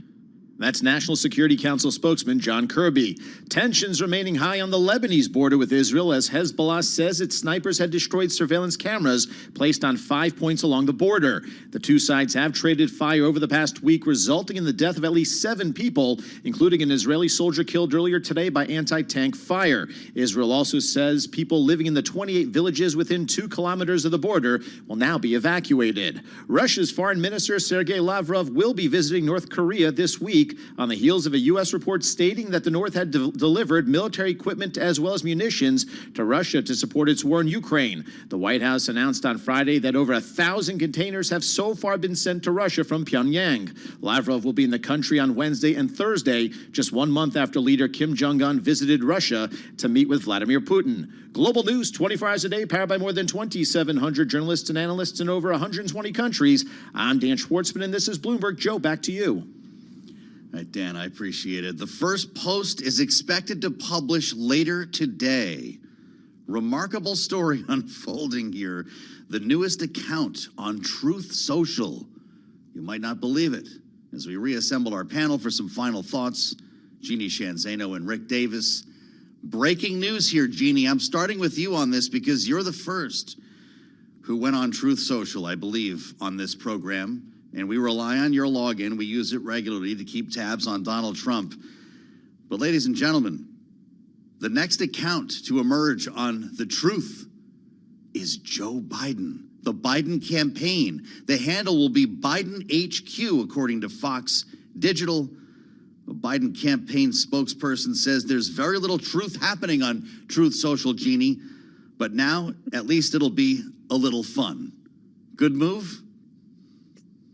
Oh, it's great. Joe, I have been trying to lead this charge. You know this. I'm thrilled. Y'all are joining me on You deserve this. this.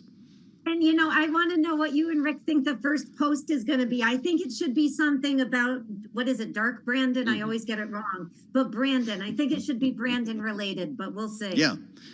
Dark Brandon, I can see it already with the laser eyes, the sunglasses. Rick, they say they're going to combat mis- and disinformation about President Biden. How many people will that take? That's going to be a massive staff, and they're going to be up 24 hours a day, 7 days a week. But I'm with Jeannie. I want to see those dark Brandon glasses as the emoji on and off as much as possible. I think that this is good. Renting space in Donald Trump's head is a good way to help recruit his voters and drive him crazy. Do they verify on Truth Social, Jeannie? Does he have to pay $8 for that, or is this going to be a legitimizing effect for the Biden campaign? Yeah, I don't think they have the check mark. Devin Nunes, he can corroborate that for us, being the CEO. And, you know, listen, everybody's welcome on Truth Social. That's what they said. And so come on over. The water's warm. Devin Nunes, big fan of this program. You might not know that. Jeannie Shanzano and Rick Davis, great to have you both on a Monday. My God, what will happen this week? By the time we're talking again on Friday, we could be in a different world when it comes to the speaker, when it comes, of course, to the situation in Israel. The president may be there in just a couple of days. Hour 2 of Sound On starts right now. Hey there. You never have to wait to come in, you know.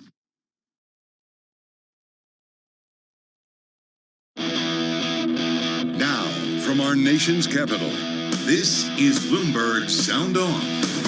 The Biden administration says we're making good on a long-held promise. Ballooning budget deficits in Washington. We're in a bizarro political world here. Bloomberg Sound On. Politics, policy, and perspective from D.C.'s top names. Most people, including most Republicans in Congress, understand that we need to get aid to Ukraine. Who's going to take us in a rational way into the future and lead our country? This has really become kind of the new frontier in American politics, is this battle between red states and blue cities. Bloomberg Sound On with Joe Matthew and Kaylee Lines on Bloomberg Radio. Congressman Jim Jordan spent the weekend twisting arms, but he does not have the votes to be speaker yet. Welcome to Hour 2 of Bloomberg Sound On. As lawmakers return to Washington today with a vote on the speaker expected at high noon tomorrow. We'll get the latest from Capitol Hill, and Kaylee Lines ahead. We'll discuss with Mick Mulvaney, co-founder of the Freedom Caucus, former acting chief of staff in the Trump White House, back for his weekly conversation. Bloomberg Government's Jack Fitzpatrick also following this. He'll talk about requests for funding in Israel and Ukraine, how that might be impacted by the speaker battle. And Pentagon reporter Tony Capaccio will join on persistent defects that are emerging now in the F-35 fighter jet program. We've got a lot to talk about. We're just getting started here. Hour 2, and we begin, as always, with a look at Wall Street. Let's get to the markets right now with Steve Rappaport. Hi, Steve. Hi, Joe. Let's start with the big three on Wall Street. The S&P 500, the Dow, and the NASDAQ all up more than 1%. The NASDAQ leading the way, 1.24%. 2-year yield, 5.09. The 10-year, 4.71. COMEX gold, $1,931.90 an ounce. NYMEX crude, $86.99 a barrel. That is down less than 1%.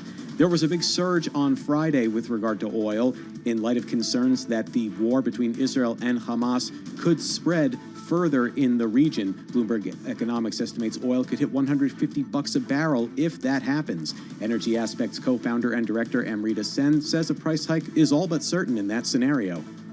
Ultimately, inventories across the board are super low. Diesel, gasoline, and products in particular, because refining has really struggled. The positive for crude is that at least there is spare capacity. Saudi Arabia, Russia, they've voluntarily cut production that could be brought back in the event of a genuine supply loss. But ultimately, the market's extremely tight. So yes, I would expect a very quick, rapid rise in prices if there were to be an escalation. And that's Energy Aspects co-founder and director Amrita Send on Bloomberg earlier today. We checked the stocks for big energy. ExxonMobil, Chevron, BP, all trading higher. In currencies, the Japanese yen 149.59, the euro 10553, the British pound 1.2212. And that's a Bloomberg Business Flash. I'm Steve Rappaport. All right, Steve, thank you. Welcome to Hour 2 of Bloomberg Sound On. I'm Joe Matthew in Washington, joined now by Kaylee Lyons. It's good to see you. I hold the letter in my hands. Dear colleague letter. Not a dear John, a dear colleague. Jim Jordan's stationery. It's very lengthy, you know. I feel like this could be a pretty tight pitch considering everything that we've heard. Five paragraphs? Yeah. It refers to the principles that unite us as Republicans, the role of Speaker, bringing all Republicans together, no measure of what we can achieve for the American people. This is the same Jim Jordan who told us that he did not want to run for Speaker, right? Yes, that would be correct. That was 2 weeks ago about? And what a difference 2 weeks Can you makes. imagine that was 2 weeks ago? Now he's essentially forcing a vote. This is kind of a big development here. He told CNN he's forcing a vote at high noon tomorrow. So we're going to find out pretty quick how many votes he's got. Yeah, and it seems like he has more at least secured than he had on Friday when more than 50 Republicans voted by secret ballot and said they would not support him for Speaker. And yet he's picked up some pretty key individuals just in the last 24 hours. Mike Rogers, Ann Wagner, Ken Calvert. All of these names seem like they may be building some momentum for him, but really it is going to come down to the math here. Is it enough to get the gavel? We spoke with Bill Huizenga on Friday. This was right after they had all learned they were going home for the weekend. He didn't have his flight book yet. He did not love. But remember this idea of having this figured out before you go to the floor. Right. A cloture vote, if you will. A nominating vote that would mirror the number of votes needed to actually do this on the floor. That never happened. Huizenga thinks it should have. Jim Jordan has some work he's got to do. He's got to get in front of those people who are objecting about it. Personally, I had put in an amendment to our conference rules that would have required us to reach 217 before we go to the floor. That is sort of maybe the spirit of this in many ways. That isn't a formal rule, but guess what? We're not going to have any help from the Democrats. Not that we were necessarily expecting any, but we have got to come together as the Republicans to find 217 votes. 217. Magic we number. kept hearing all last week that no one can get to 217. Yes. That may still be the case, by the way. And we will find out more come tomorrow afternoon, Joe. You think Mick Mulvaney would go to the floor if he were nominated Speaker without knowing he had the votes? I don't know. Should we ask Mick? Because I could see both sides here. I think Mick kind of lives on the edge a little bit. I think that he could actually be the one to go for it. But I also feel like he might be smarter than that and want something to count on. Mick, why not make that adjustment, that rule change, so you know that when C-SPAN turns the lights on, this is going to look good for Republicans? I'm trying to figure out the comment about how I'm too smart to do it. So that means if I go to the floor, I'd be doing something stupid. So maybe I shouldn't say I would do that. I think the dynamic, there's a bunch of different. Is it a strategy, though, Mick? Right. Yeah, the strategy, it is a strategy, and it's not a bad strategy. It's a real gutsy kind of strategy. Essentially what it says is, look, if I'm nominated, and I have no interest in the job, so I'm just using this to make it simple. If you're nominated and you don't have the votes, in private, but you think that some people might not have the guts to vote against you on the floor, then yeah, you go to the floor. And if you got Donald Trump on your side threatening to primary those folks, maybe that pushes you to go to the floor a little bit. Look, I asked an interesting question today of a friend of mine on the Hill. I said, look, when I know that Matt Gaetz is crazy enough and stubborn enough and just bizarre enough to sit on the floor for 15 votes and be the vote against Kevin McCarthy, because I saw him do it in January.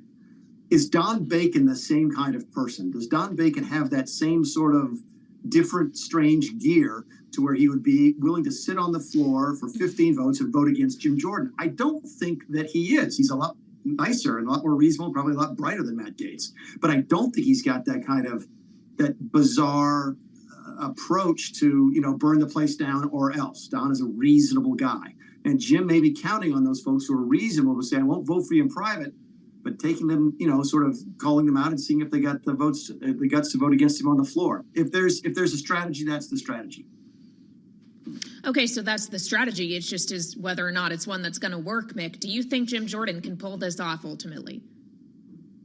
I would have said no 3 or 4 hours ago. Then he picked up Mike Rogers and Ken Calvert, who's not a name that's very widely known outside of Washington, but a very influential member of sort of the spending wing of the party. You've got these two groups, right? You've got the military folks, Mike Rogers and Ed Wagner, and you got the folks who like to spend a lot of money, like Ken Calvert, and to a lesser extent Ed Wagner and Mike Rogers. I didn't think he'd get him. And when it was announced they were supporting him, that changed the analysis in my internal math. That if he can get those folks, he might be able to get the votes. Here's the first question I asked myself: what did he have to give to Ken Calvert and Mike Rogers to get their support?